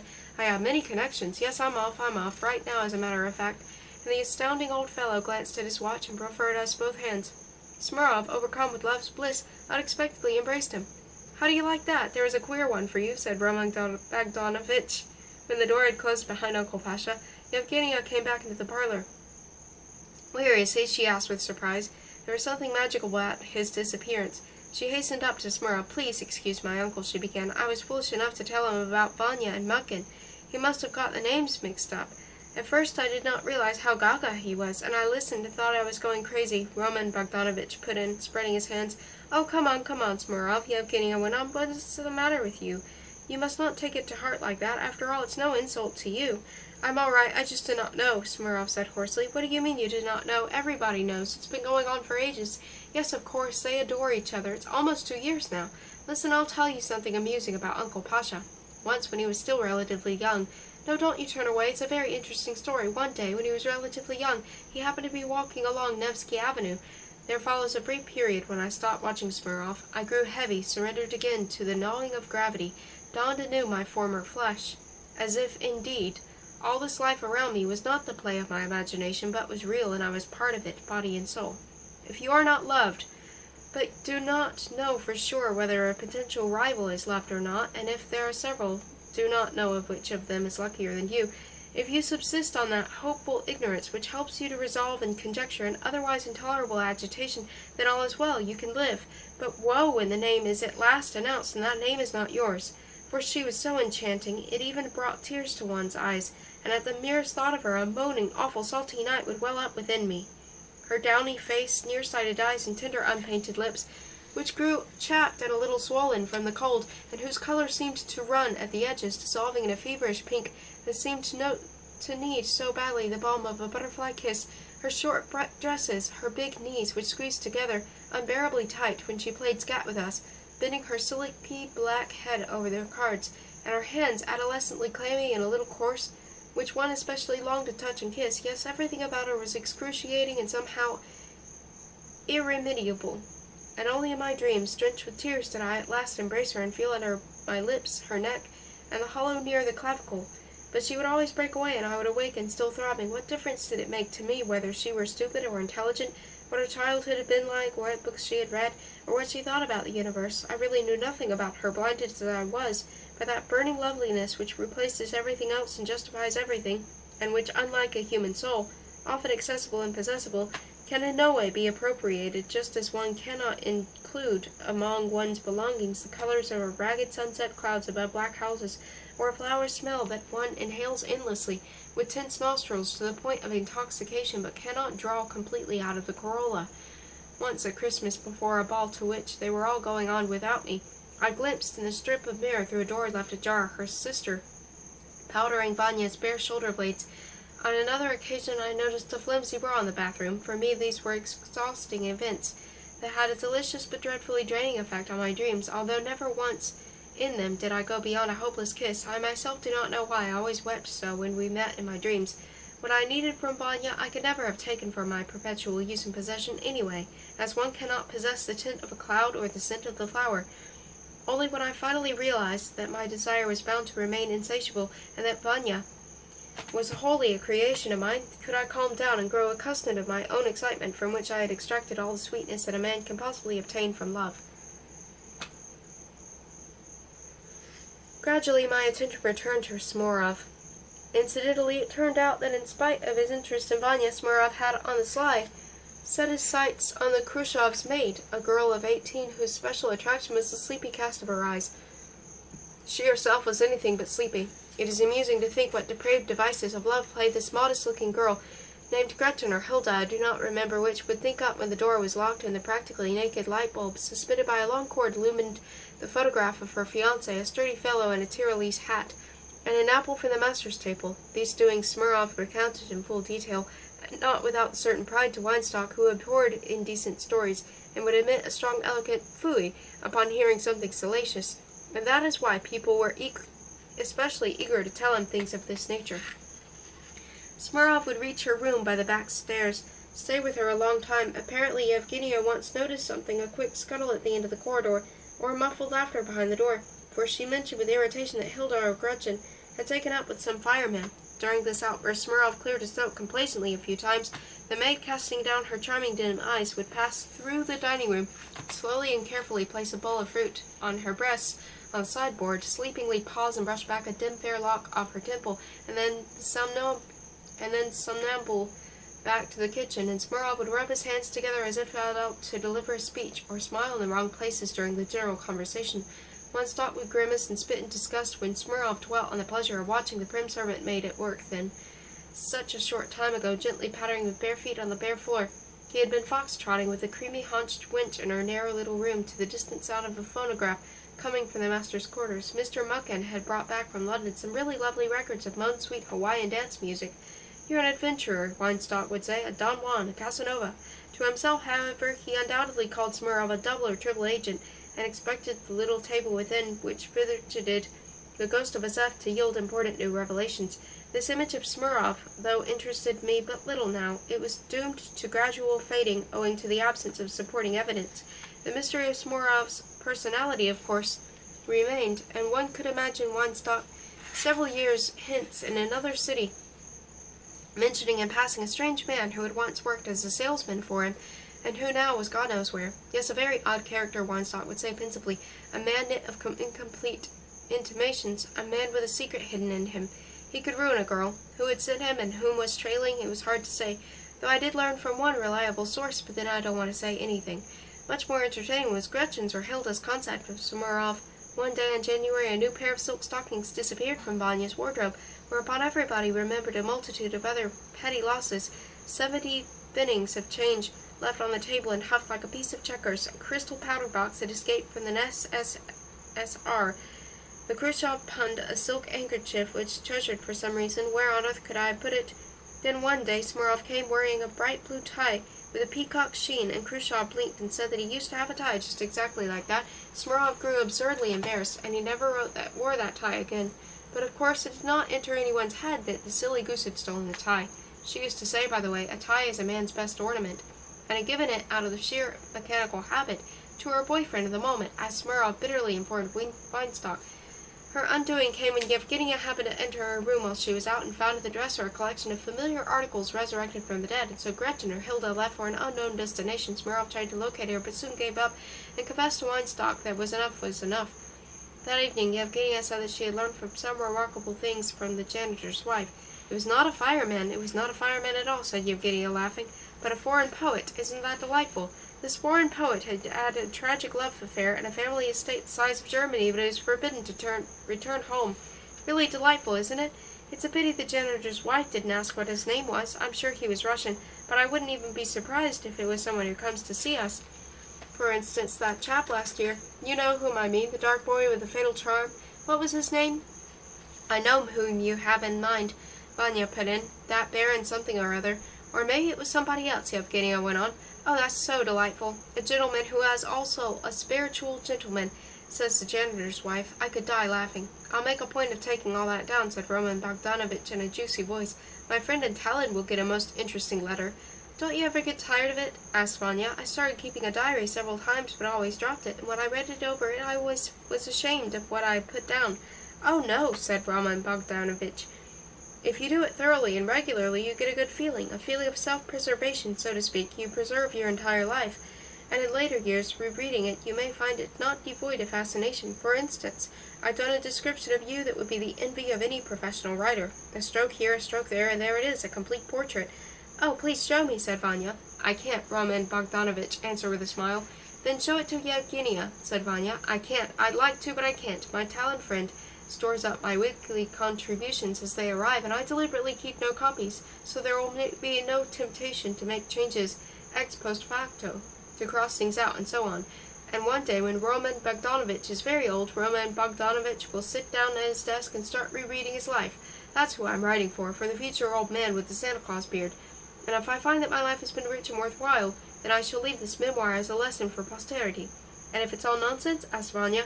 What is nonsense to one may have sense for another, replied Roman Bogdanovich rather sourly. The thought of this epistolary diary had long interested and somewhat troubled me.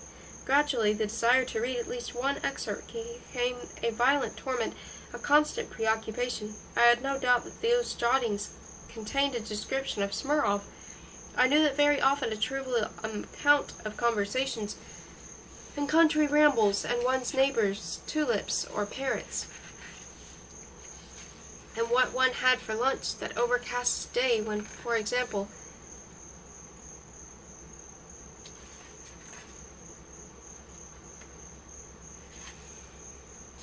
the king was beheaded. I knew that such trivial notes often live hundreds of years, and that one reads them with pleasure, for the savor of anciency, for the name of a dish, for the festive-looking spaciousness where now tall buildings crowd together. And besides, it often happens that the diarist, who in his lifetime has gone unnoticed or has been ridiculed for forgotten nonentities, emerges 200 years later as a first-rate writer. Who knew how to immortalize with a trickle of his old-fashioned pen an airy landscape, the smell of a stagecoach, or the oddities of an acquaintance? At the very thought of Smirnov's image might be so securely, so lastingly preserved, I felt a sacred chill. I grew crazed with desire, and felt that I must at any cost interpose myself spectrally between Roman Bogdanovich and his friend in Tallinn. Experience warned me, of course, that the particular image of Smirnov, which was perhaps destined to live forever to the light of scholars, might be a shock to me.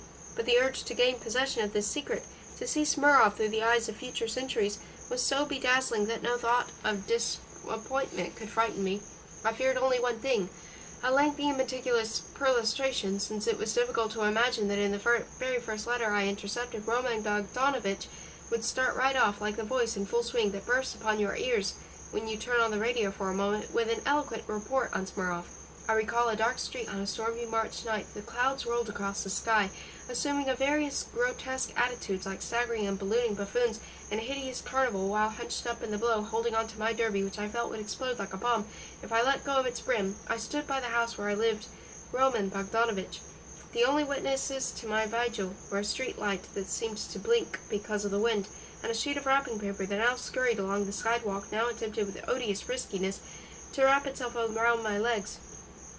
No matter how hard I tried to kick it away, never before had I experienced such a wind or seen such a drunken, disheveled sky, and this irked me. I had come to spy on a ritual. Roman Bogdanovich, at midnight between Friday and Saturday, depositing a letter in the mailbox, and it was essential that I see it with my own eyes before I begin developing the vague plan I had conceived. I hoped that as soon as I saw Roman Bogdanovich struggling with the wind for possession of the mailbox, my bodiless plan would immediately grow alive and distinct. I was thinking of rigging up an open sack, which I would somehow introduce into the mailbox, placing it in such a way that the letter dropped into the slot would fall into my net. But this wind, now humming under the dome of my headgear, now inflating my trousers or clinging to my legs until they seemed skeletal, was in my way, preventing me from concentrating on the matter.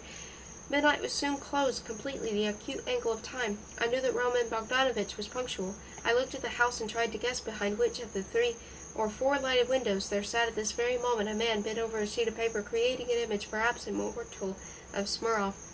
Then I would shift my gaze to the dark cube fixed to the cast-iron railing, to that dark mailbox into which presently an unthinkable letter would slink as into eternity. I stood away from the streetlight, and the shadows afforded me a kind of hectic protection. Suddenly a yellow glow appeared in the glass of the front door, and in my excitement I loosened my grip on the brim of my hat.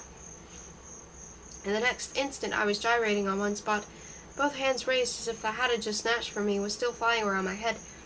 With a light thump, the derby fell and rolled away on the sidewalk. I dashed in pursuit, trying to step on the thing and stop it, and almost collided with a run with Roman Bogdanovich, who picked up my hat with one hand while holding the other, a sealed envelope. It looked white and enormous.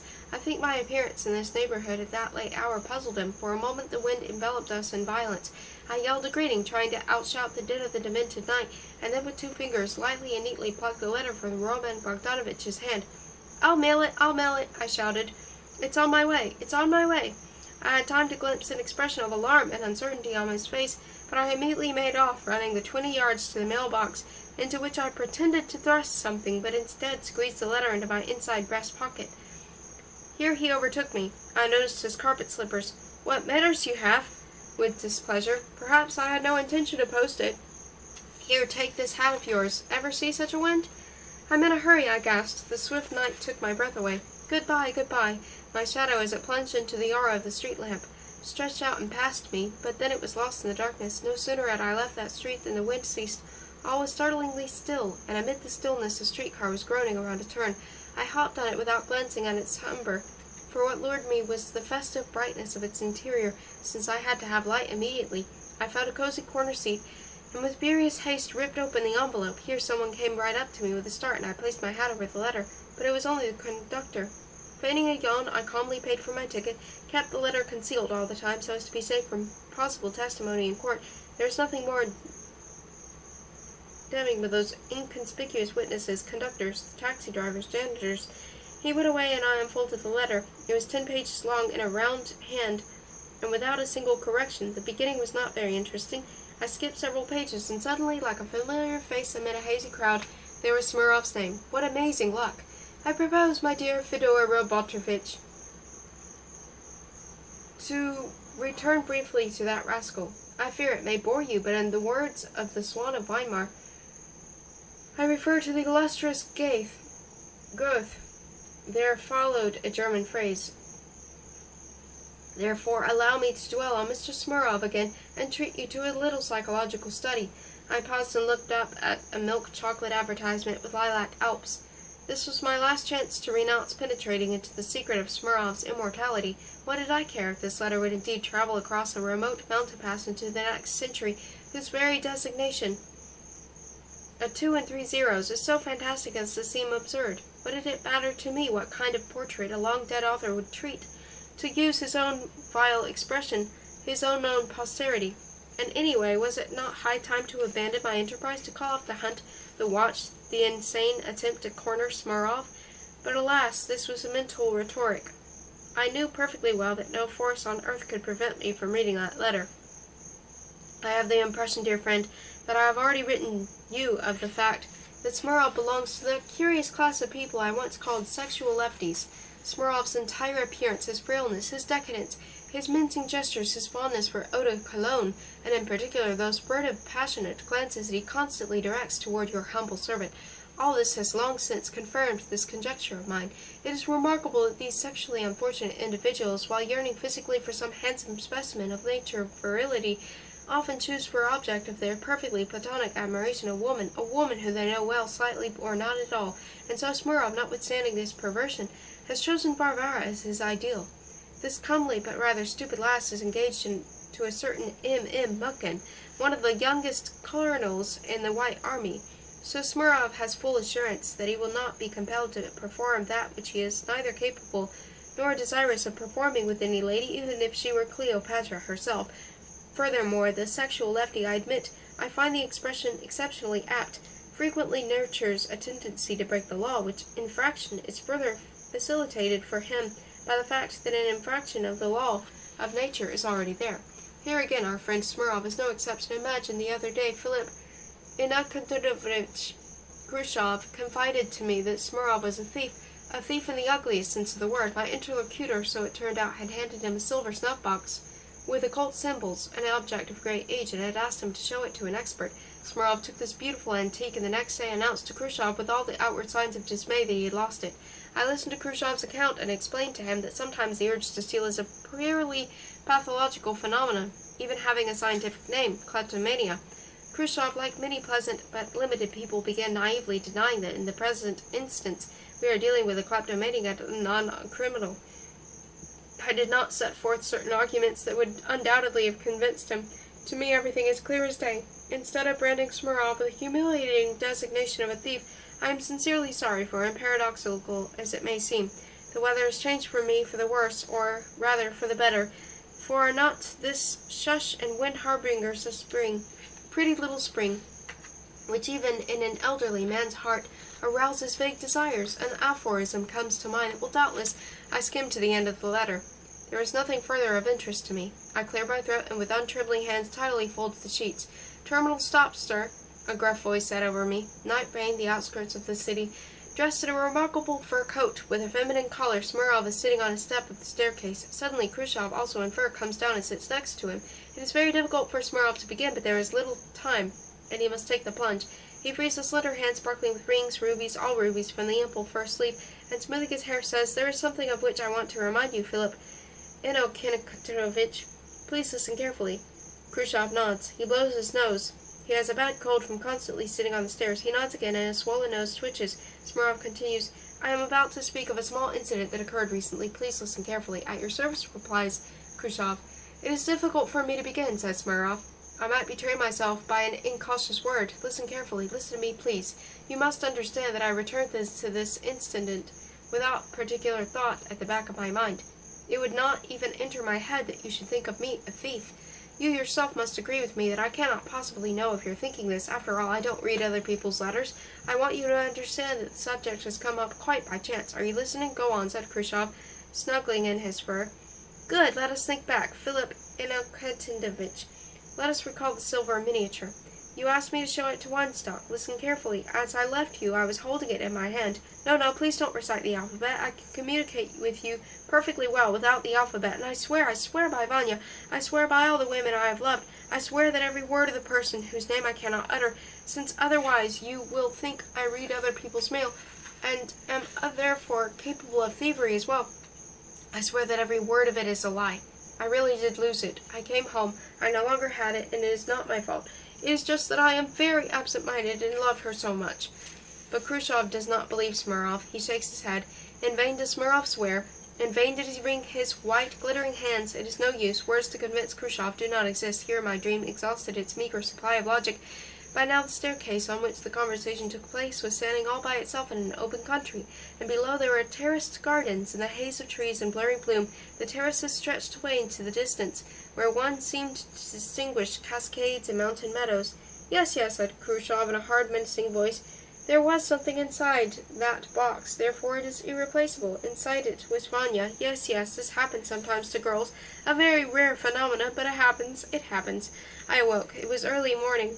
The window panes were trembling from a passing truck. They had long ceased to be frosted with a mauve film, for spring was near. I paused to think how much had happened lately, how many new people I had met, and how enthralling, and how hopeless was this house-to-house search, this quest of mine for the real Smirnov. There was no use to dissemble. All these people I met were not live beings, but only chance mirrors for Smirnov. One among them, though, and for me the most important, the brightest mirror of all, still would not yield me Smirnov's reflection. Hosts and guests at 5 Peacock Street moved before me, from light to shade, effortlessly, innocently, created merely for my amusement. Once again Mucken, rising slightly from the sofa, stretches his hand across the table towards the ashtray, but I see neither his face nor that hand with the cigarette. I see only his other hand, which already unconsciously rests momentarily on Vanya's knee. Once again Roman Bogdanovich, bearded with a pail of red apples for his cheeks, bends his congested face to blow on the tea, and again Mariana sits down and crosses her legs, thin legs in apricot-colored stockings. And as a joke, it was Christmas Eve. I think Khrushchev pulls on his wife's fur coat, assumes mannequin attitudes before the mirror, and walks about the room to general laughter, which gradually begins to grow forced, because Khrushchev always overdoes his jokes. Yevgenia's lovely little hand, with its nails so glossy they seem moist, picks up a table tennis paddle, and the very celluloid ball pings dutifully back and forth across the green net. again in the semi-darkness. Weinstock floats by, seated at his planchette table as if by a steering wheel. Again the maid, Hilda or Gretchen, passes dreamily from one door to another and suddenly begins to whisper and wriggle out of her dress.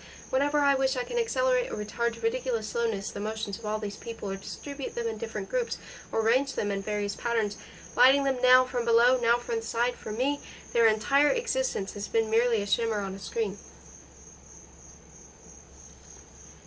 But wait, life did make one last attempt to prove to me that it was real, oppressive and tender, provoking excitement and torment, possessed of blinding possibilities for happiness, with tears, with a warm wind.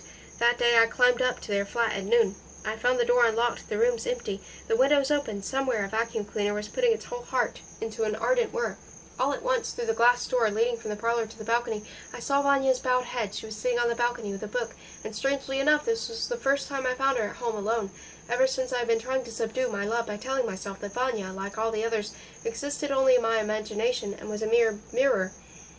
I had got into the habit of assuming a special jaunty tone with her, and now greeting her I said without the least embarrassment that she was like a princess welcoming spring from her lofty tower. The balcony was quite small, with empty green flower boxes, and in one corner a broken clay pot, which I mentally compared to my heart, since it often happens that one's style of speaking to a person affects one's ways of thinking of that person's presence.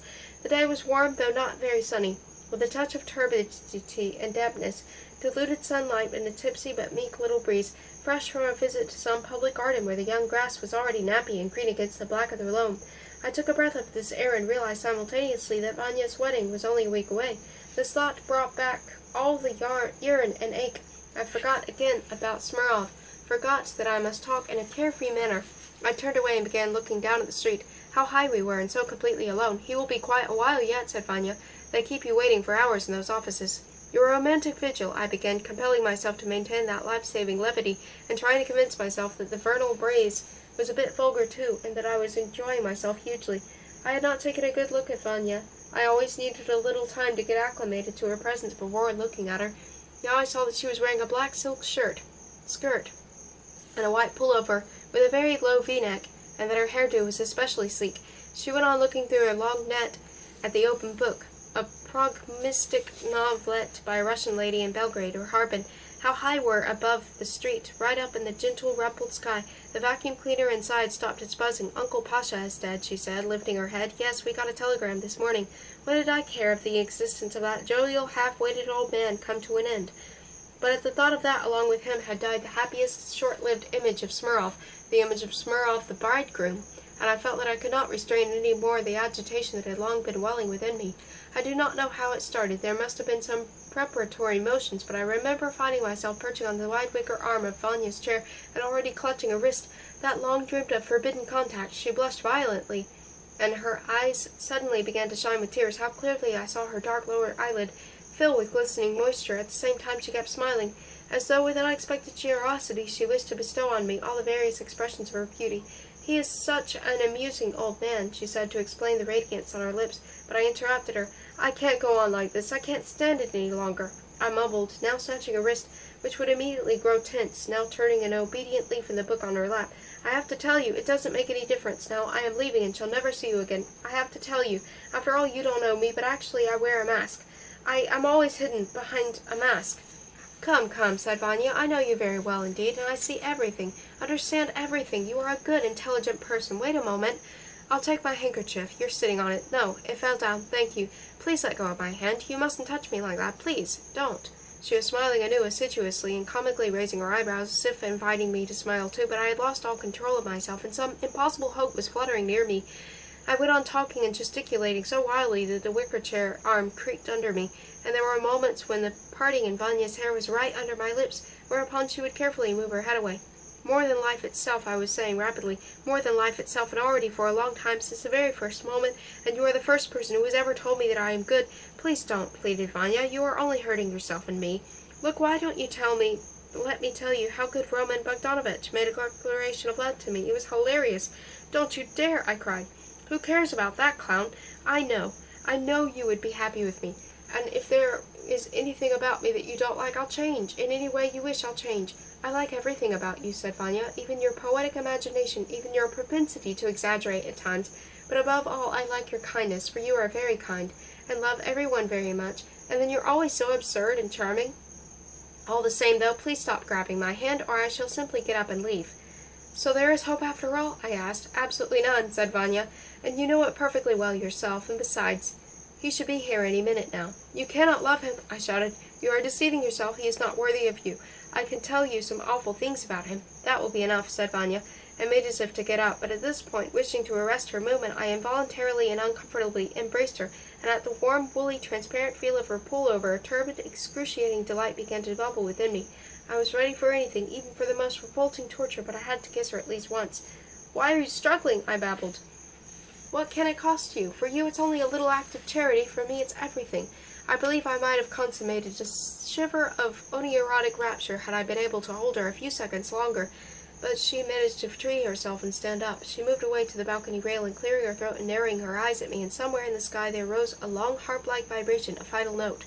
I had nothing more to lose. I blurted out everything. I shouted that Mucken did not and could not love her. In a torrent of triteness I depicted the certainty of our happiness if she married me, and finally, feeling that I was about to break into tears, threw down her book which somehow I happened to be holding, and turned to go, forever leaving Vanya on her balcony, with the wind, with the hazy spring sky, with the mysterious bass sound of an invisible airplane. In the parlor, not far from the door, Mucken sat smoking. He followed me with his eyes and said calmly, "I never thought you were such a scoundrel." I saluted him with a curt nod of the head and left. I descended to my room, took my hat, and hurried out into the street. Upon entering the first flower shop I saw, I began tapping my heel and whistling, as there was no one in sight. The enchantingly fresh aroma of flowers all around me stimulated my voluptuous impatience. The street continued in the side mirror adjoining the display window, but this was but an illusionary continuation. A car that had paused from left to right would vanish abruptly.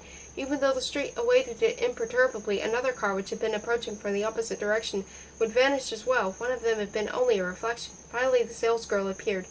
I selected a big bouquet of lilies of the valley, cold gems stripped from their resilient bells, and the salesgirl's fourth finger was bandaged. Must have pricked herself. She went behind the counter and for a long time fussed and rustled with a lot of nasty paper.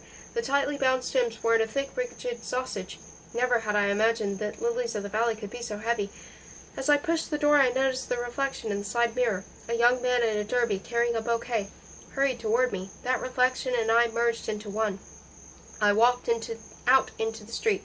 I walked in extreme haste, with mincing steps, surrounded by a cloudlet of floral moisture, trying not to think about anything, trying to believe that in the marvelous healing power of the particular place toward which I hurried, going there was the only way to avert disaster. Life, hot and burdensome, full of the familiar torment, was about to bear down on me again and rudely disprove that I was a ghost. It is this frightening when real life suddenly turns out to be a dream. How much more frightening when that one which would thought a dream, fluid and irresponsible, suddenly starts to congeal into reality. I had to put a stop to this, and I knew how to do it. Upon reaching my destination, I began to press the button of the bell. Without pausing to catch my breath, I rang as if quenching an unbearable thirst, lengthily, greedily, in utter self-oblivion. All right, she grumbled, opening the door. I dashed across the threshold and thrust the bouquet into her hands. "Oh, how beautiful!" she said, and a little bewildered, fixed me with her old, pale blue eyes. "Don't thank me," I shouted, impetuously raising my hand, "but do me one favor. Allow me to have a look at my old room, I implore you." "The room," said the old lady. "I'm sorry, but unfortunately is not free. But how beautiful, how nice of you. You didn't quite understand me," I said, quivering with impatience. "I only want to have a look, that's all, nothing more, for the flowers I brought you. Please, I'm sure the roomer has gone to work." Deftly slipping past her, I ran along the corridor, and she came after me. "Oh dear, the room is rented," she kept repeating. "Dr. Galgan has no intention of leaving. I can't let you have it." I yanked the door open. The furniture was somewhat differently distributed.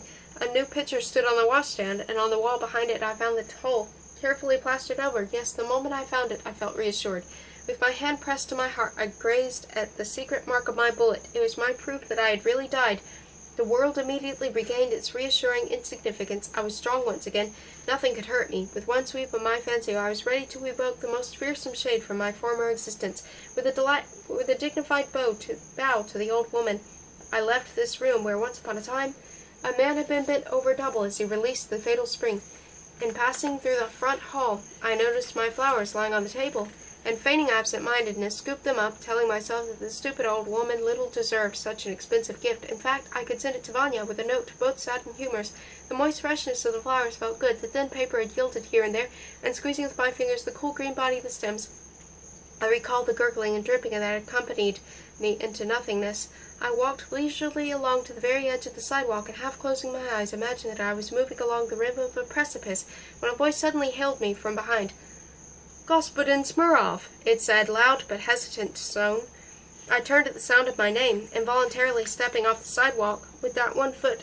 It was Kashmirin, Matilda's husband, and he was pulling off a yellow glove, in a terrific hurry to proffer me his hand. He was without the famous cane, and had changed somehow. Perhaps he had put on weight. There was an embarrassed expression on his face, and his large, lustreless teeth were simultaneously gritting at the rebellious glove and grinning at me. And at last his hand, with outspread fingers, fairly gushed toward me. I felt an odd weakness. I was deeply touched. My eyes even began to smart. "Smirnov," he said, "you can't imagine how glad I am to have run into you. I've been searching for you frantically, but nobody knew your address." Here it dawned upon me that I was listening too much politely to this apparition from my former life, and deciding to take him down a peg or two, I said, "I have nothing to discuss with you. You should be grateful I did not take you to court."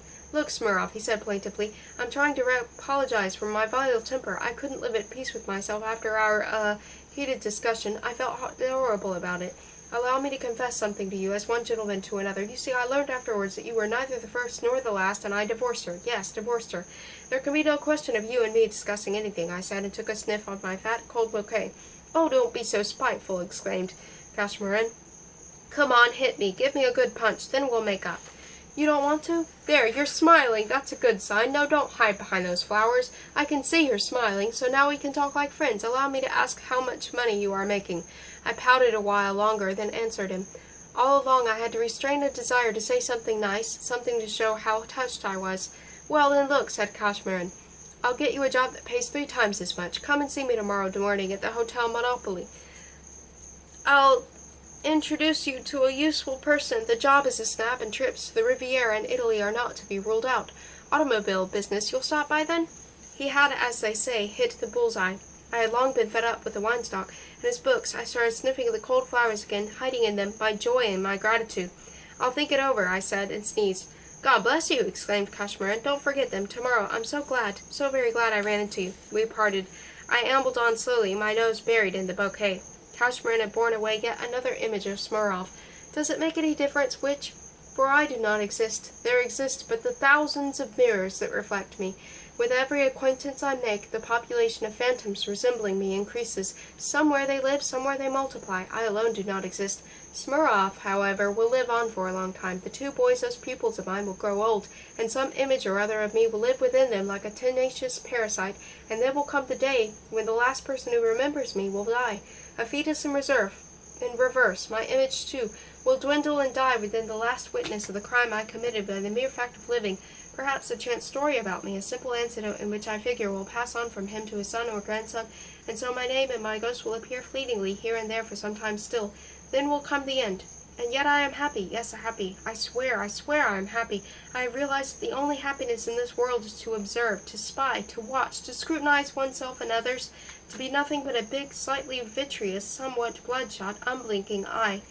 I swear that this is happiness. What does it matter that I am a bit cheap, a bit foul, and that no one appreciates all the remarkable things about me, my fantasy, my erudition, my literary gift? I am happy that I can gaze at myself, for any man is absorbing, yes, really absorbing. The world, try as it may, cannot insult me. I am invulnerable. And what do I care if she marries another? Every other night I dream of her, dresses and things on endless clothesline of bliss, in a ceaseless wind of possession, and her husband shall never learn what I do to the silks and fleece of the dancing witch. This is love's supreme accomplishment. I am happy, yes, happy. What more can I do to prove it? How to proclaim that I am happy? Oh, to shout it so that all of you believe me at last, you cruel, smug people. About the author. Vladimir Nabokov was born in St. Petersburg on April 23, 1899. His family fled to Germany in 1919 during the Bolshevik Revolution. Nabokov studied French and Russian literature at Trinity College, Cambridge from 1919 to 1923, then lived in Berlin 1923 to 1937, and Paris 1937 to 1940, where he began writing mainly in Russian under the pseudonym Sirin. In 1940 he removed to the United States, where he pursued a brilliant literary career as a poet, novelist, critic, and translator while teaching literature at Stanford, Wellesley, Cornell, and Harvard. The monumental success of his novel Lolita in 1955 enabled him to give up teaching and devote himself fully to his writing. In 1961, he moved to Montreux, Switzerland, where he died in 1977. Recognized as the century's master prose stylist in both Russian and English, he translated several of his original English works, including Lolita into Russian, and collaborated on English translations of his original Russian works.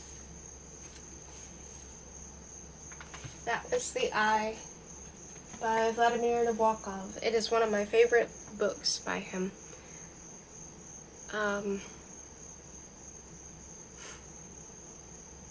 There are so many moments throughout it where it's so obvious that he, especially towards the beginning when he first starts talking about Smurov that way, it's like, wait, only, like, how could he know this and how could he know that? And then, like, the part where you really know he's, it's the part where he's, munching on the raisins and the almonds.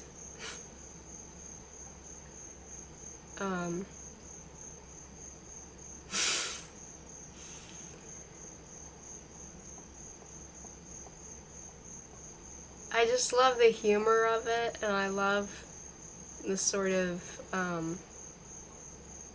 there's a sort of, like, tenderness to the character, and also,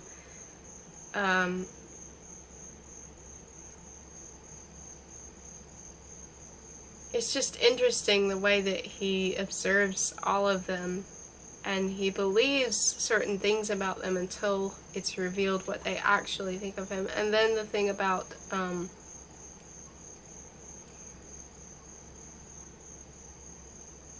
the girl that he was saying he had an affair with, and then it's like, it's revealed that wasn't even him, that he had also convinced himself that that was him, but because he's so outside of himself, it was easy to imagine that he was actually the other person, the fireman. It's a fascinating book, and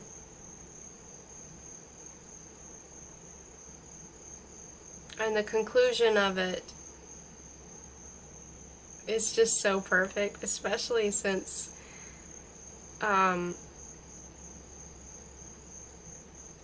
it really starts with his, like, basically his guilt, his remorse for having been with that woman in the first place.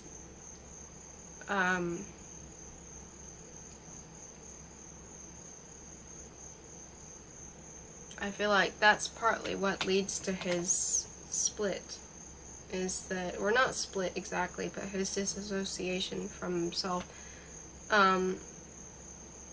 He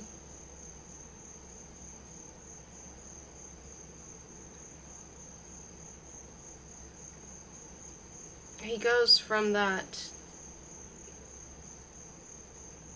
intense guilt for what he did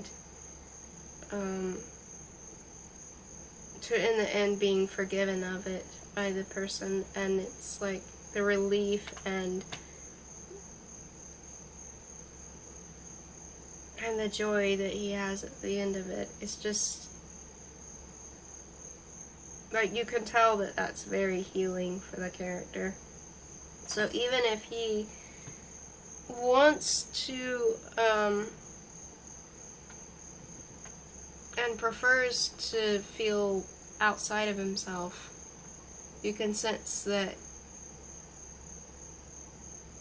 as things progress, maybe he'll be more comfortable with himself over time,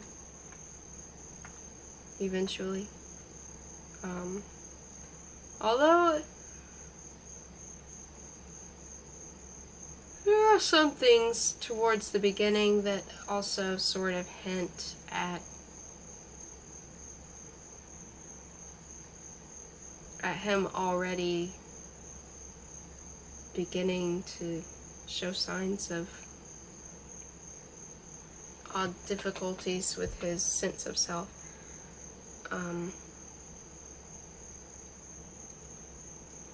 And questioning of his own actions. Like, was it worth it to go from one country to the other, kind of, like, those ruminations and everything.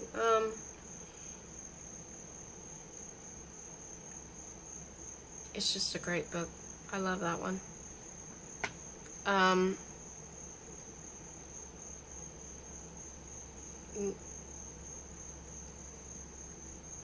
If there's anything in particular that